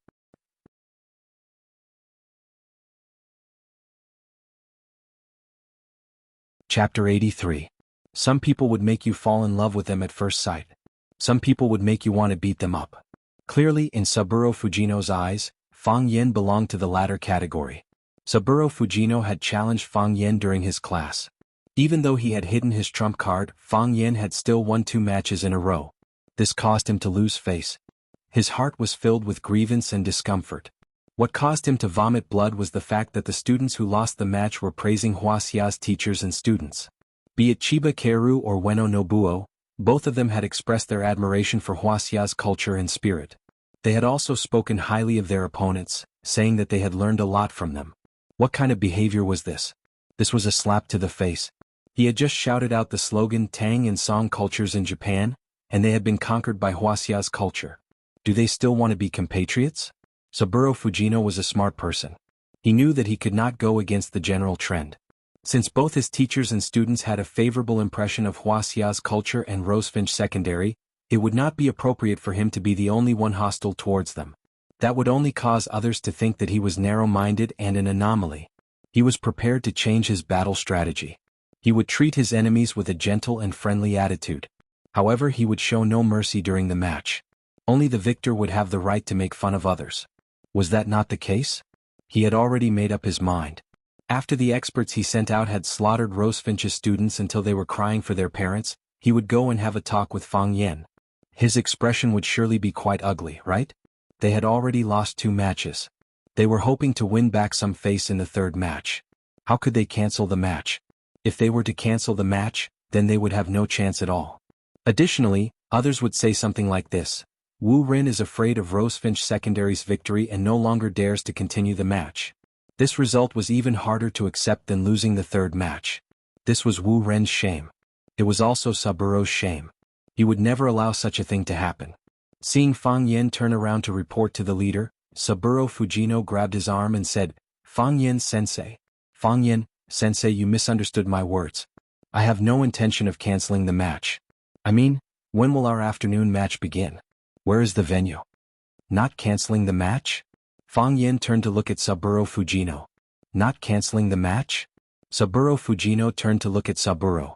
Saburo Fujino suddenly realized something. A smile appeared on his face as he said, "Could it be that Teacher Fang Yan wants to cancel the competition?" How is that possible? Fang Yan naturally had to deny it. I've already told you about our concerns. We don't want our 3 consecutive wins to affect the deep friendship between our 2 schools. Of course, this will also affect Wu Ren's confidence. As the host of this event, we have to think more comprehensively and in the long term. To what we do and do things we need to finish. Is that not the case? Saburo Fujino looked at Fang Yan and said with a smile, I have heard that Rosefinch does not have a tradition of practicing swordsmanship. Could it be that Sensei Fang Yan wants to invite an expert from outside to accept the challenge? If that is the case, then we will have to surrender. This is Wuxia. If you want to find 3 to 5 experts, it will not be an issue. Fang Yan's face turned serious and he said, Our Rosefinch does not have a tradition of practicing swordsmanship. However, that does not mean that our school does not have any experts. Sensei Fujino, you can insult me, but you cannot belittle my students. In view of your unkind words, I have decided to challenge you. Let's duel the 2 of us in the 3rd round of the fencing competition. I am just a scholar without the strength to even truss a chicken. However, the integrity of a scholar does not allow me to take even half a step back. Life or death is up to fate. I am willing to sign a blood contract with you. Listening to Fang Yan's words, Saburo Fujino's heart was slightly moved. Fang Yan was taller than him, but he was not as big as him. Additionally, he was someone who paid more attention to training himself and had learned a few moves of Taekwondo. If he could openly beat up Fang Yan in front of everyone, he would be able to vent his anger and his students would certainly be inspired. However, he quickly rejected this tempting idea. After 2 days of contact, he felt that Fang Yan was a very cunning fellow. For him to take the initiative to challenge him meant that he must have a plan in mind. If he were to agree to his proposal, wouldn't he be walking right into his trap? I'm not that stupid. Saburo Fujino thought to himself. He looked at Fang Yan with a straight face and said, This is just my personal concern. I do not have any intention of belittling Rosefinch's students. In my eyes, Rosefinch's students are very outstanding and lovable. I am afraid that some teachers would only covet the glory of victory and bring in experts from outside the school to participate in the competition. In this way, even if they were to win the competition, the students would be disappointed. Face projects will only harm themselves and others. Just say it, do you want to accept my challenge or not? Fang Yan said impatiently. I am a teacher. This kind of matter should naturally be handled by my students. I believe in them just like how they are willing to believe in me, Saburo Fujino said. This is a show for the students. I will not snatch away the opportunity that belongs to them. Fang Yan looked at Saburo Fujino in surprise and said, I thought only our school's director Li Mingxiang would be able to say such high-sounding words.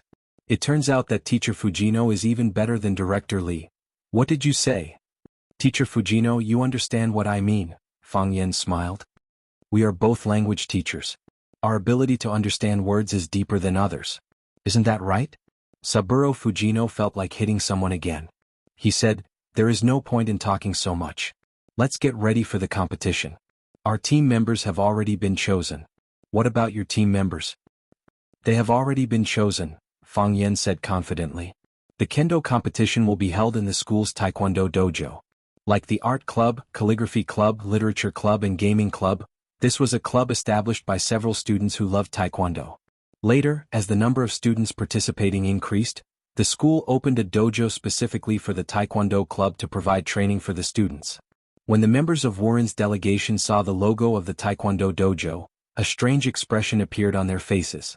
Saburo Fujino glanced at Fang Yan and said with a smile, Teacher Fang Yan, could it be that the people of Wuxia are more committed to promoting the development of Taekwondo? Wuxia preserves its own unique cultural characteristics and is also willing to accept some foreign cultures. As long as it is of good quality and beneficial to our citizens, we are happy to accept and promote it, Fang Yan said in a tone that was neither servile nor overbearing. Regardless of what kind of culture it is, it will only become a part of our Wuxia country and cannot replace the mainstream culture. Some people like to eat steak and spaghetti, but have you seen any Wuxia family that eats steak and spaghetti every day? Rice, steamed buns, stir-fried vegetables and stew are our common dishes. We have such confidence. Saburo Fujino smiled and no longer said anything. He knew that he was no match for Fang Yan when it came to bickering. The Taekwondo dojo was not closed to outsiders due to the competition today. Therefore, many students in Taoist attire could be seen practicing inside. Saburo Fujino pursed his lips when he saw the moves of the students and did not say anything. The president of the Taekwondo club, Luo Yi, walked over and took the initiative to greet Lu Chaoga. He smiled and said, "Principal Lu, the venue has been prepared. You can start at any time." Luo Yi was a high school student and an influential figure in the school. He was very familiar with some of the school's leaders and teachers. Her attitude towards Lu Xiaoga was one of respect and intimacy, unlike the other students who were afraid and reserved. Lu Xiaoga nodded and said, "Thank you for your hard work. Principal Lu, you are too polite. We are also a part of Rosefinch Secondary and should do our part for the school." Luo Yi glanced at the Warren inspection team and thought to himself, "I wonder if there are any experts on their side. I hope that the competition will not be too disappointing." Chiba Haomu stepped forward. Saburo Fujino shouted in Japanese. As soon as he finished speaking, a short boy wearing a Japanese school uniform walked out from the crowd. The boy was about 1.6 meters tall. When he walked, his body swayed from side to side. His posture looked a little strange, but his steps were light and natural. His footsteps were light and quick, and his white cloth shoes made almost no sound when he stepped on the wooden floor. The boy had a cute baby face and the shape of his face was somewhat similar to Chiba Haomu's. Fang Yen looked at Chiba Haomu's expression and noticed that when she looked at Chiba Haomu, there was a gentle smile on her face. They should be siblings, Fang Yen guessed. Chiba Haomu noticed Fang Yan's gaze and nodded at him with a smile. He did not know if it was just a greeting or an affirmation that his guess was correct. Fang Yen smiled and quickly turned his head away. If someone with ulterior motives saw this, they would think that he was seducing a Japanese student. Chiba Haomu's brother naturally has the surname Chiba as well, Fang Yen thought to himself. He felt that the surname was somewhat familiar, as if he had heard it somewhere before. North Star One Blade Style? These shiny words suddenly popped up in Fang Yan's mind. North Star One Blade Style was a very popular swordsmanship school in Japan during the late Edo period. Its founder was Chiba Shisaku, the first master of the Chiba family and the founder of North Star One Blade Style. North Star One Blade Style set up the Black Martial Dojo in Nyanbashi, Edo. Together with Kishin Mishiryu's Scholar Gakuen Dojo and Shin Noryu's Warrior Training Dojo, they were known as the three great dojos of Edo. Didn't that old drunkard and his family specifically mention North Star One Blade Style when he was explaining the world of swordsmanship? Their founder's surname was Chiba. So, what relationship did Chiba Haomu and her brother have with the Chiba family?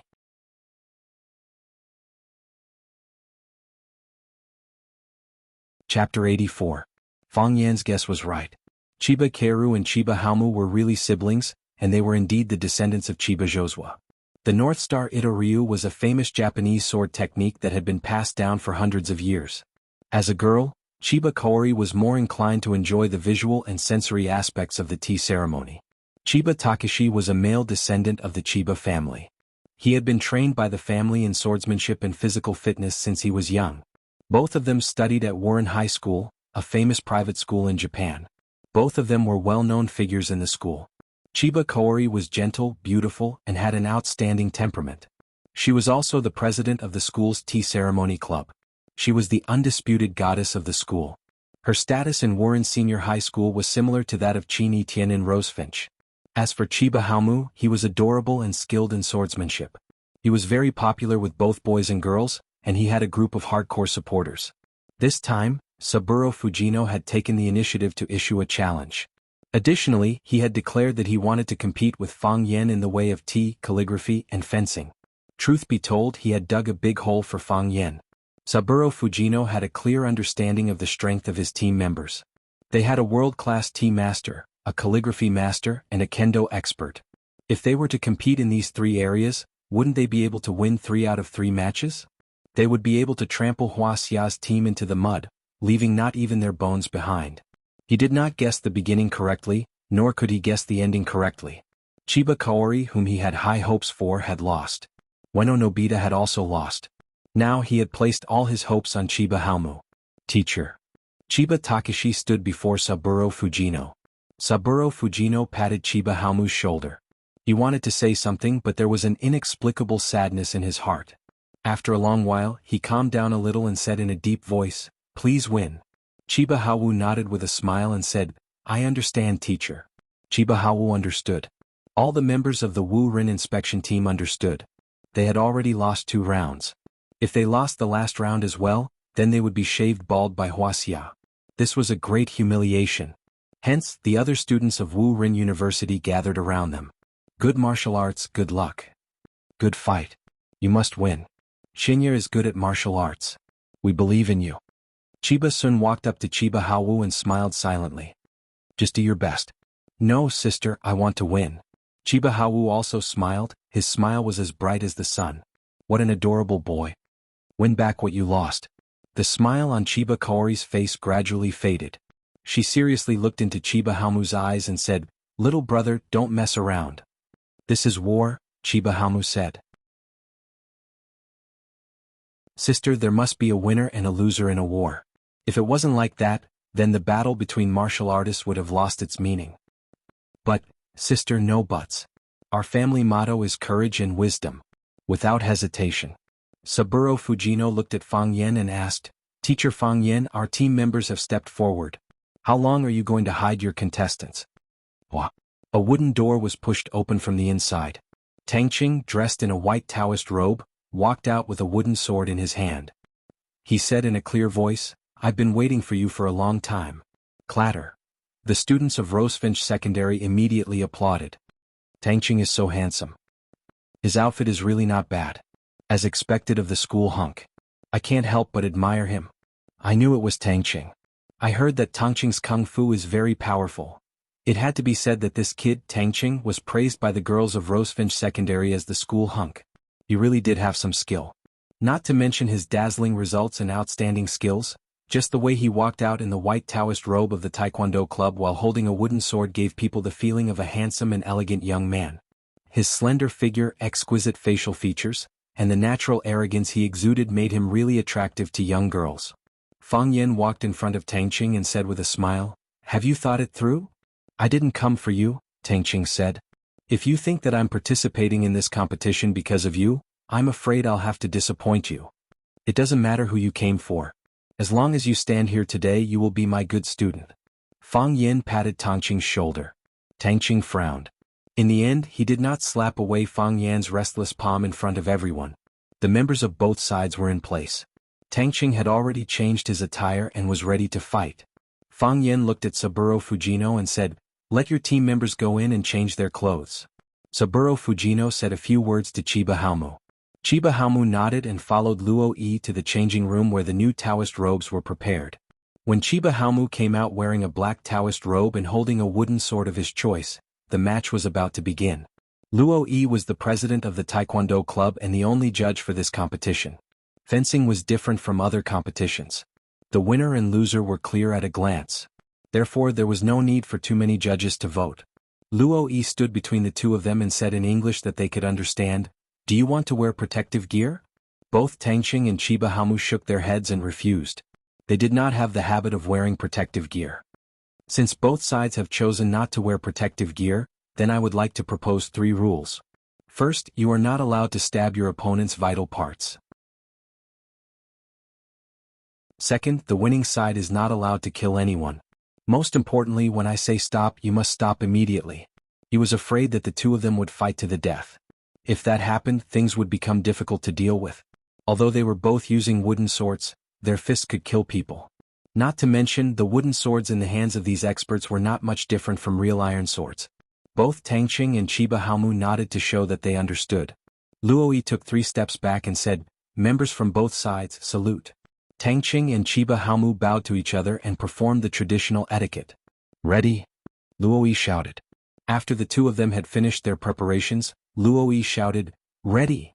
Chiba Haomu was dressed in a black robe. He raised the wooden sword in his hand high, as though he wanted to cleave his opponent from head to toe. This was his usual starting stance, and it was also the stance that could best showcase his swordsmanship. Moreover, this move of his had a very famous name. It was called Silent Victory. The so-called silent duel meant that after the battle began, the victor would be decided before the bamboo blades in their hands struck each other. The other party didn't even have the chance to hit their own side, much less win. This move was imparted to the famous swordsman Takeyanagi Asashiro. Takeyanagi Asashiro was Chiba Haomu's opponent, but Chiba Haomu liked Takeyanagi Asashiro's fighting style very much. He had especially learned it. Tangqing was dressed in white. He looked relaxed and casual as he sized up the Rosefinch secondary team. The match was about to begin, but Qin Yitian hadn't arrived yet. This made him feel both regretful and disappointed. One had to know that before he decided to participate in this competition, he had specially sent a message to Qin Yitian. Could it be that Qin Yitian's phone ran out of battery and was powered off? There were 3 ways to attack in Sword Dao: Killer Sword, Killer Move, and Killing Aura. Chiba Haomu's killing intent was released as he was ready to strike. His adorable face turned serious and his eyes were as sharp as an eagle's. He looked at Tangqing with killing intent. He was only waiting for an opportunity to kill in one strike. At this moment, Chiba Haomu was cold, completely different from the image he usually gave others. If the usual Chiba Haowu was an innocent and cute bunny, the current Chiba Haowu was like a wolf on the hunt. Qin Yitian wasn't here, so the battle still had to continue. Tangqing was amused when he saw Chiba Haomu's expression. This kid is quite serious. He looks like he wants to kill someone. When the corners of Tangqing's mouth curled up, Chiba Haomu's chance had arrived. This was because he knew very well that when a person smiled, it was also when they were at their most relaxed. When the mood was relaxed, the body would naturally relax. This was the perfect time to defeat his opponent. Chiba Haomu slashed out with his sword, and the wind whistled like a flute. This was the sound of the bamboo sword cutting through the air. The sword hilt and blade were burning hot as if they were about to be burned. When an expert made a move, it was obvious whether he was skilled or not. The speed of the sword, the strong airflow caused by the friction in the air, and the aura that enveloped his entire body were enough to make people's hearts tremble. An expert. This guy was definitely an expert. Moreover, he wasn't an expert in the field of student fights. He wasn't the president of the Taekwondo club, nor was he the #1 in Huaqing. His opponent was a professional, an adult, and an expert with sharp sword skills that could kill. Tangqing was born into a family of armed escorts, and there were also experts in his family who practiced swordsmanship. The way they drew their swords was exactly the same as the one in front of him. In fact, after experiencing it for himself, this Japanese boy who smiled shyly just now was even more powerful. Tangqing raised his sword to meet the attack. Crack. The 2 swords collided and the wooden sword in Tangqing's hand broke into 2. Although both swords were wooden, one was the attacker and the other was the interceptor. One side had accumulated enough strength and momentum, while the other only wanted to block the attack. The T had spirit, and the sword had murderous intent. Chiba Haomu's wooden sword had murderous intent, while Tangqing's didn't. Intent against intent, murderous intent against no murderous intent, and the one without murderous intent was naturally not a match for the other.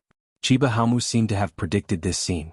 After he broke the wooden sword in Tangqing's hand, he didn't retract his sword force, nor did he release his sword energy.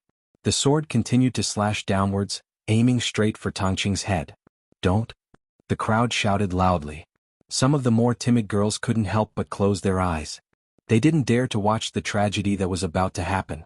With Chiba Haomu's current momentum, if Tangqing's head was hit, it would definitely be split in half.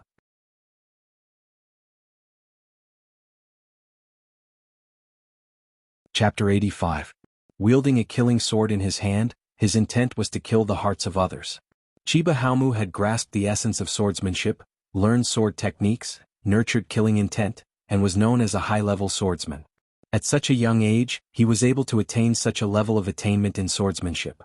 This was truly an amazing feat as expected of someone from a famed swordsmanship sect. With hundreds and thousands of years of experience, it was only natural for them to have a complete set of methods to cultivate high-quality talents. In this era, not only did they need to rely on their fathers, they also needed to rely on their grandfathers. They needed to rely on their grandfathers. This caused Fang Yen to become extremely furious. If even birth was unequal, what fairness could there be in this world? After thinking about his own life experience, the anger within Fang Yan's heart gradually dissipated. There were some things that they could not decide on. He himself felt quite helpless about it. After cutting down the wooden sword in Tangqing's hand, Chiba Haomu's sword momentum did not dissipate. Instead, he increased his speed and pursued after Tangqing's head. If he were to land a direct hit, Tangqing's head would likely be cut into 2, just like the wooden sword. "Don't!" the spectators cried out. Even Saburo Fujino, Matsushima and the others were terrified. Although they wanted to win this match, they had no intention of injuring the students of the Fellowship Academy. If something were to happen to the students of Rosefinch Secondary, they would not be able to answer to their superiors when they return. Naturally, whether or not they would be able to return was a question that they would have to consider. Fang Yen frowned. This kid's swordsmanship is not bad, but his killing intent is too heavy. His sword move was a simple one. From the moment he cut down Tongqing's wooden sword to the moment he aimed for Tongqing's head, he did not change his move at all. However, his attack was faster and more ferocious. It appeared as though he would not rest until he managed to cut down Tongqing. Although Fang Yan did not have a good impression of Chiba Haomu, he did not shout out to stop him. He had tested out Tongqing's strength. If Tongqing could not dodge this attack, then he would be too disappointing. Mentality. The most important thing was one's mentality. If Tongqing remained indifferent, then Qinya Haowu would undoubtedly be the winner of this duel. Luo Yi did not exercise the referee's right to stop the match. Originally, he had a cynical attitude, thinking that this was just a child's game. It was really boring. Luo Yi and Tongqing were friends, so he was quite clear about Tongqing's skills. If it weren't for the fact that Tongqing didn't like these troublesome things, the Taekwondo dojo would have been overturned by him countless times. He had sparred with Tongqing before, so he knew how big the gap between him and Tongqing was. He was just a hobby, but Tongqing was a professional. If the swordsmen chosen by the East Asians were not strong enough, they wouldn't even be able to cut vegetables for Tongqing. It wasn't until Chiba Haomu's sword cut straight at Tongqing's head that he felt a little burned. This was how war should be. Tongqing did not disappoint Fang Yan and Luo Yi's expectations. At the beginning he was a little careless. Compared with the opponent standing in front of him, he was more concerned about whether Qin Yitian came to watch his match. Of course, it was necessary to defeat his opponent. He just hoped that when he defeated his opponent, his goddess, Qin Yitian, happened to be watching from the side. When he defeated his opponent, Qin Yitian could say, "Tongqing is so handsome," or smile sweetly at him. Just a smile was enough. However, Qin Yitian did not show up at the match. This made him feel extremely disappointed. When he was in a bad mood, he couldn't help but feel a little down. When he saw the serious look on his opponent's face, he felt a little funny. It was also at this time that Chiba Haowu launched an attack. When Tongqing's wooden sword broke, he was lost for a moment. Before his brain could react, his body had already made the necessary response. He gripped the broken hilt with his right hand and used the hard hilt to block Chiba Haowu's wooden sword. His left hand had already grabbed the broken slender sword that had yet to fall to the ground. Clang. Tongqing's wrist strength was amazing. When he blocked Chiba Haowu's slash with one hand, his left hand grabbed the wooden sword and stabbed it at Chiba Haowu's abdomen. When these two guys fought, they would not stop until one of them died. Chiba Haowu knew that he had met an expert with extremely strong reflexes, so his sword would be useless. He retracted his sword and retreated. Only then did the distance between the two widen. Chiba Haowu gripped his sword with both hands again and raised it high above his head. Tongqing looked at the broken sword in his hand with a serious expression.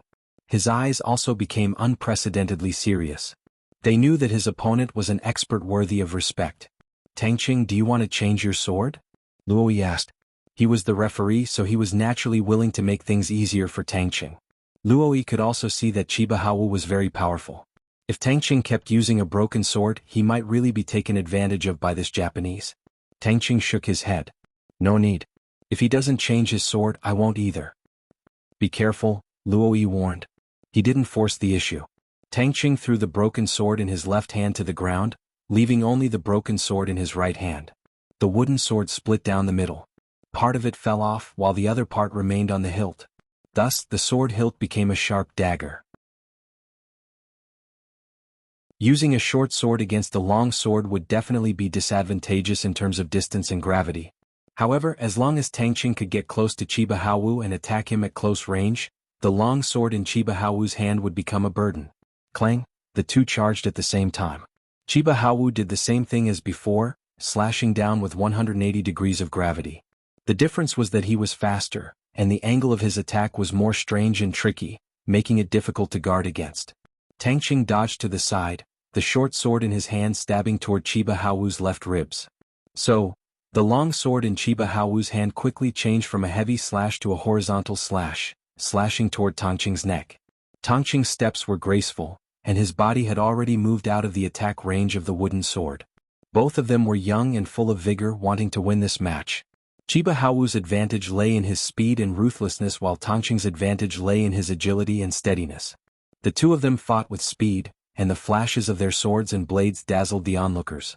Fang Yan glanced at Saburo Fujino, who was standing beside him, and found that he was staring at Tongqing with a surprised look on his face. Clearly, he didn't expect that a random student that Fang Yen had found would have such ability. He was actually able to fight invincible Wu Ren's Chiba Haowu to a draw. Originally, he thought that Qin Xiaolian was scheming against him. Could it be that Qin Xiaolian wanted to make him sad again? Saburo Fujino noticed that Fang Yen was looking at him and asked in a whisper, "This student, is he Rosefinch's student?" Of course, Fang Yen nodded his head with absolute certainty. His name is Tangqing. You can take a look at the list of students in our class. As Fang Yen spoke, he pulled out a list from his pocket. Pointing at number 42 Tangqing, he said, "That's him. He's the last one?" Saburo Fujino's small eyes began to spin. Could it be that he had deliberately added Tangqing's name on the list in order to deal with my inspection? I know what you are suspecting. As Fang Yen spoke, he pulled out a student ID card from his pocket and said, "Look, this is student Tangqing's student ID card." Saburo Fujino accepted the student ID card and inspected it. It was indeed Tangqing's photo. His name and other information were all authentic. But isn't this student ID card a little too new? Did it just get done? It was true that Tangqing's student ID card had just been completed. He had been transferred from Class 1 to Class 9. Naturally, he needed to report it to the school. The school would also need to issue a new student ID card for him. Fang Yen knew that Saburo Fujino was a paranoid person. Be it Qin Yiqian, Xiao Pinqing or Tangqing, any one of these students would be an outstanding talent. How could they just happen to be in Class 9? Thus, Fang Yen had made preparations in advance. He had brought along the relevant ID cards of these students. Weren't you suspicious? You're welcome to check it out. Of course, this time, it was fortunate that Qin Yiqian had been transferred to Class 9 in advance because of him. As for Tangqing, he had been transferred to Class 9 in order to follow Qin Yiqian. Without the help of these two experts, Fang Yen would not have so easily agreed to compete with the Wu Ren inspection team in the way of tea and fencing. In the past, the school would let the students of Class 1 be in charge of receiving inspection teams from outside the school. A straw in the wind. From the performance of Qin Yiqian and Tangqing, Class 1 was indeed full of talents and elites. What Fang Yen did not know was that Qin Yiqian and Tangqing were originally the top 3 students in Class 1. They were elites that the teachers of Class 1 treated like treasures.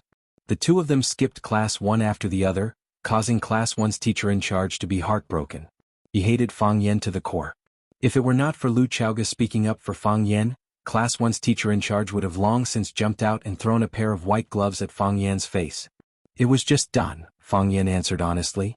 The smile on Saburo Fujino's face grew wider and he said, "Then is there such a possibility? Tangqing was not originally a student in your class?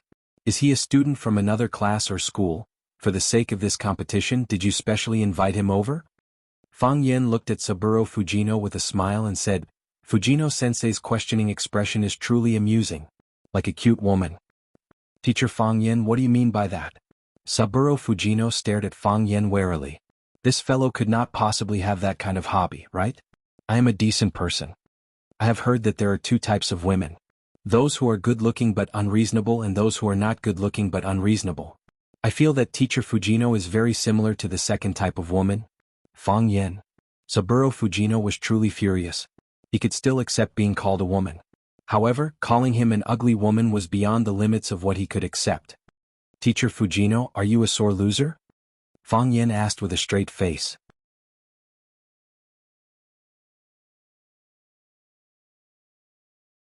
Chapter 86. Who is a sore loser? Saburo Fujino was like a rabbit that had its tail stepped on as he screamed out. If that is not the case, why would Teacher Fujino keep picking on such minor flaws? I cannot help but suspect that Teacher Fujino is looking for an excuse for his own failure, Fang Yen sneered. Seeing the 2 clowns bickering again, Lu Chaoga gave them a glance before turning her attention back to the intense battle taking place in the middle of the arena. Matsushima Ki shook his head. He was helpless against these 2 fellows. "I am afraid that you will cheat," Saburo Fujino said with confidence. "This is your territory. Who knows what kind of arrangements you will make in order to win? This is a classic example of measuring the heart of a gentleman with one's own yardstick," Fang Yen said with a ridiculing tone. "Did anyone invite you to listen in on Class 9? Saburo Fujino thought about it. Back then, Vice Principal Matsushima Ki was the one who suggested to listen in on Class 9. When Matsushima Ki saw that Fang Yen was able to become Rosefinch's language teacher at such a young age, he became curious and suggested to listen in on Class 9. In other words, it was a random inspection and no one had arranged for it. No, Saburo Fujino said. Who suggested the tea ceremony, calligraphy, and fencing competitions? Was me. If that is the case, shouldn't I be the one questioning the school's deliberate arrangements? Why are you questioning us? Fang Yin said with a chuckle. He pointed at Chiba Keru Ueno Nobita, and Chiba Haomu who was brandishing his sword. Do you dare swear to all the deities of the two countries that they are not the candidates that you have arranged in advance? Or is it because you already knew that there was such an expert in your team? That's why you deliberately proposed these 3 competitions? Our school has many talents. It is not just these 3 competitions. Saburo Fujino said stubbornly. He was not willing to admit that he had planned this out, and the result was a painful truth. Is that so? Then shall we add 3 more competitions? Fang Yin said with a smile. Saburo Fujino did not dare to agree. Rosefinch had won 2 of the 3 matches he had arranged in advance. If Rosefinch proposed the competition, would they still have a chance of winning? It was one thing for others to humiliate him, but did he have to humiliate himself as well? What? Are you unwilling? I don't have enough time to arrange it. Saburo Fujino finally found a plausible excuse. We're going back tomorrow. A student's homework cannot be delayed. You see, you have all taken advantage of us, but Fujino-sensei is still suspicious of us. If you really think that there's something wrong with the 3 students I've chosen, their student files and information are all in the school's archives. You can check them at any time. This can't be faked, right? However, I'd like to ask, are the 20 students from the Warren delegation all in the same class? Naturally not, Saburo Fujino replied. We are selecting based on merit. It's the same every year. This is Wu Ren's rule. Exactly. You will select outstanding students from the entire school or even the entire country to form a team. We are only selecting students from Warren High School to be sent out, Saburo Fujino corrected. Who selected students from all over the country to participate in the competition. Was there a need for that? Who knows what happened to you all in Japan? I have no way of checking their student IDs and files. Fang Yin waved his hand. Saburo Fujino felt as though he had been stabbed in the chest. The feeling of being drenched in blood. You are sending outstanding students from all over the country to compete against students from the same class. Do you feel guilty for doing this? Fang Yin said with righteous indignation. Although we know that this is unfair to us, we did not refuse. Why? Because we consider you all as our guests, our close comrades. But Fujino-sensei, how did you treat us? Is this how East Asians treat their friends? I'm sorry. Saburo Fujino was deeply moved and he blurted out those 3 words. After saying those words, Saburo Fujino reacted. Why did I have to apologize to him? This fellow's stomach is full of evil tricks. Who knows which of his words is the truth and which is the lie? Fujino-sensei, you are able to recognize your own mistakes and be a narrow-minded person. Moreover, you are willing to sincerely apologize to me? Fang Yin held Saburo Fujino's hand and said with a sincere face, I will consider accepting your offer. As the 2 of them were bickering, the battle between Chiba Haomu and Tang Qing had reached its climax. Luo Yi followed closely behind Chiba Haomu and Tang Qing, shouting incessantly. Occasionally he would even shout out words like good sword, despicable sword. It was as though he was the one participating in the battle. The baby-faced Chiba Haomu had entered a berserk state. His hair was disheveled and his eyes were sharp. The black Taoist robes he wore fluttered in the wind. Every step he took forward or backward would cause the wind to howl. He had inherited the essence of the North Star one-blade style. His sword attacks were simple but the angles were strange. Every one of his sword attacks was aimed at the vital spots of his opponent. Add that to his ghostly speed when moving at full speed, it was impossible to defend against his attacks. Tang Qing's deep foundation came in handy at this moment. He was able to deal with the myriad of changes by remaining unchanging. His body was tall and his movements were slow. Standing there, he was like a target, allowing Chiba Haomu to attack him from all directions, making him extremely busy. Tang Qing changed his strategy. Originally, he had wanted to fight Chiba Haomu with speed and end the battle in the shortest amount of time possible. That way he would look more handsome. However, when he found that he could not defeat Chiba Haomu in a short amount of time and that Chiba Haomu was better at speed than him, he knew that something was amiss. Rhythm. Everyone had their own unique rhythm. This was also the rhythm that they were best at. Chiba Haomu liked speed, but Tang Qing's foundation was solid. Additionally, his swordsmanship was methodical, making it more suitable for him to stay still. He could not follow Chiba Haomu's rhythm. He wanted to control the rhythm himself. Or rather, he wanted to make full use of his own rhythm. Thus, it became a situation where one was fast on the offense and the other was slow on the defense. It was precisely because both of them made full use of what they were good at that the battle was so exciting. The long sword in his hand swung down with great force, aiming for Tangqing's face. Tangqing blocked the attack with his short dagger. He took a few steps forward and directly crashed into Chiba Haomu's chest. Chiba Haomu's sword was raised in the air. His chest was empty and he lost control of his inner line. However, he changed his moves extremely quickly and viciously. Whoosh! The wooden sword in his hand made a 180-degree turn. Initially, the tip of the sword was pointing outwards, but when he hooked his wrist, the tip of the sword stabbed at Tangqing, who was in his arms. To an onlooker, it was almost a suicidal move.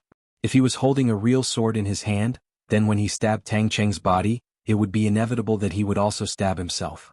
However, he knew the characteristics of a wooden sword very well. He knew the weight of the sword and the speed at which he attacked, and what kind of damage he would inflict on his opponent. Clang! Tangqing once again blocked the tip of the long sword with the hilt of the sword and slammed his elbow backward. Chiba Haomu had two choices now. He could either endure the elbow attack and persist in stabbing his long sword into Tangqing's chest, or he could dodge the elbow attack and his suicidal attack would be nullified at the same time. Chiba Haomu chose the former. In a battle where both sides were evenly matched, the only thing left to do was to make a choice. A smart person would kill 1,000 enemies at the cost of 800 of himself, while a fool would kill 800 enemies at the cost of 1,000 injuries. Victory and defeat would be decided in this way. He could withstand the elbow attack, but he believed that Tangqing would not be able to withstand the full force of his piercing technique.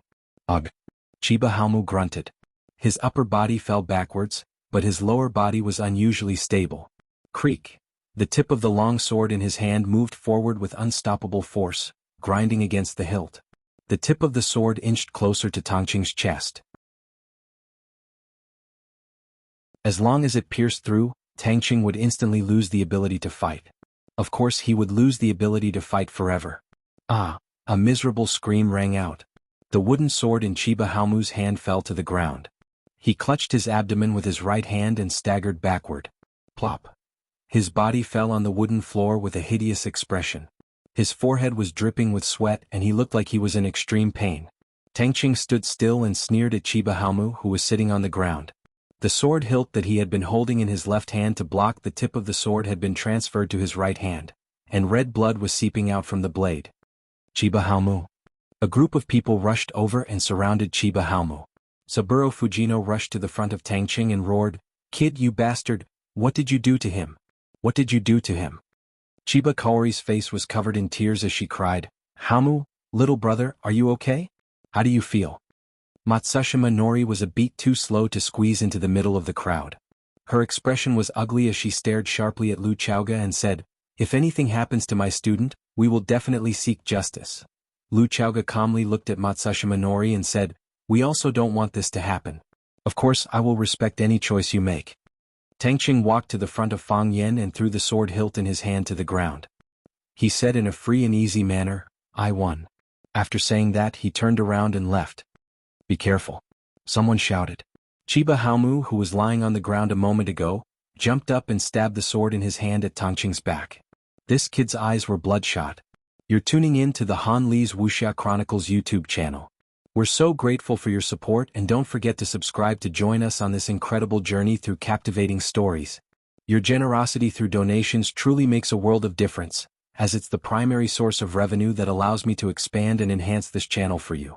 Thank you from the bottom of my heart for being a part of this adventure.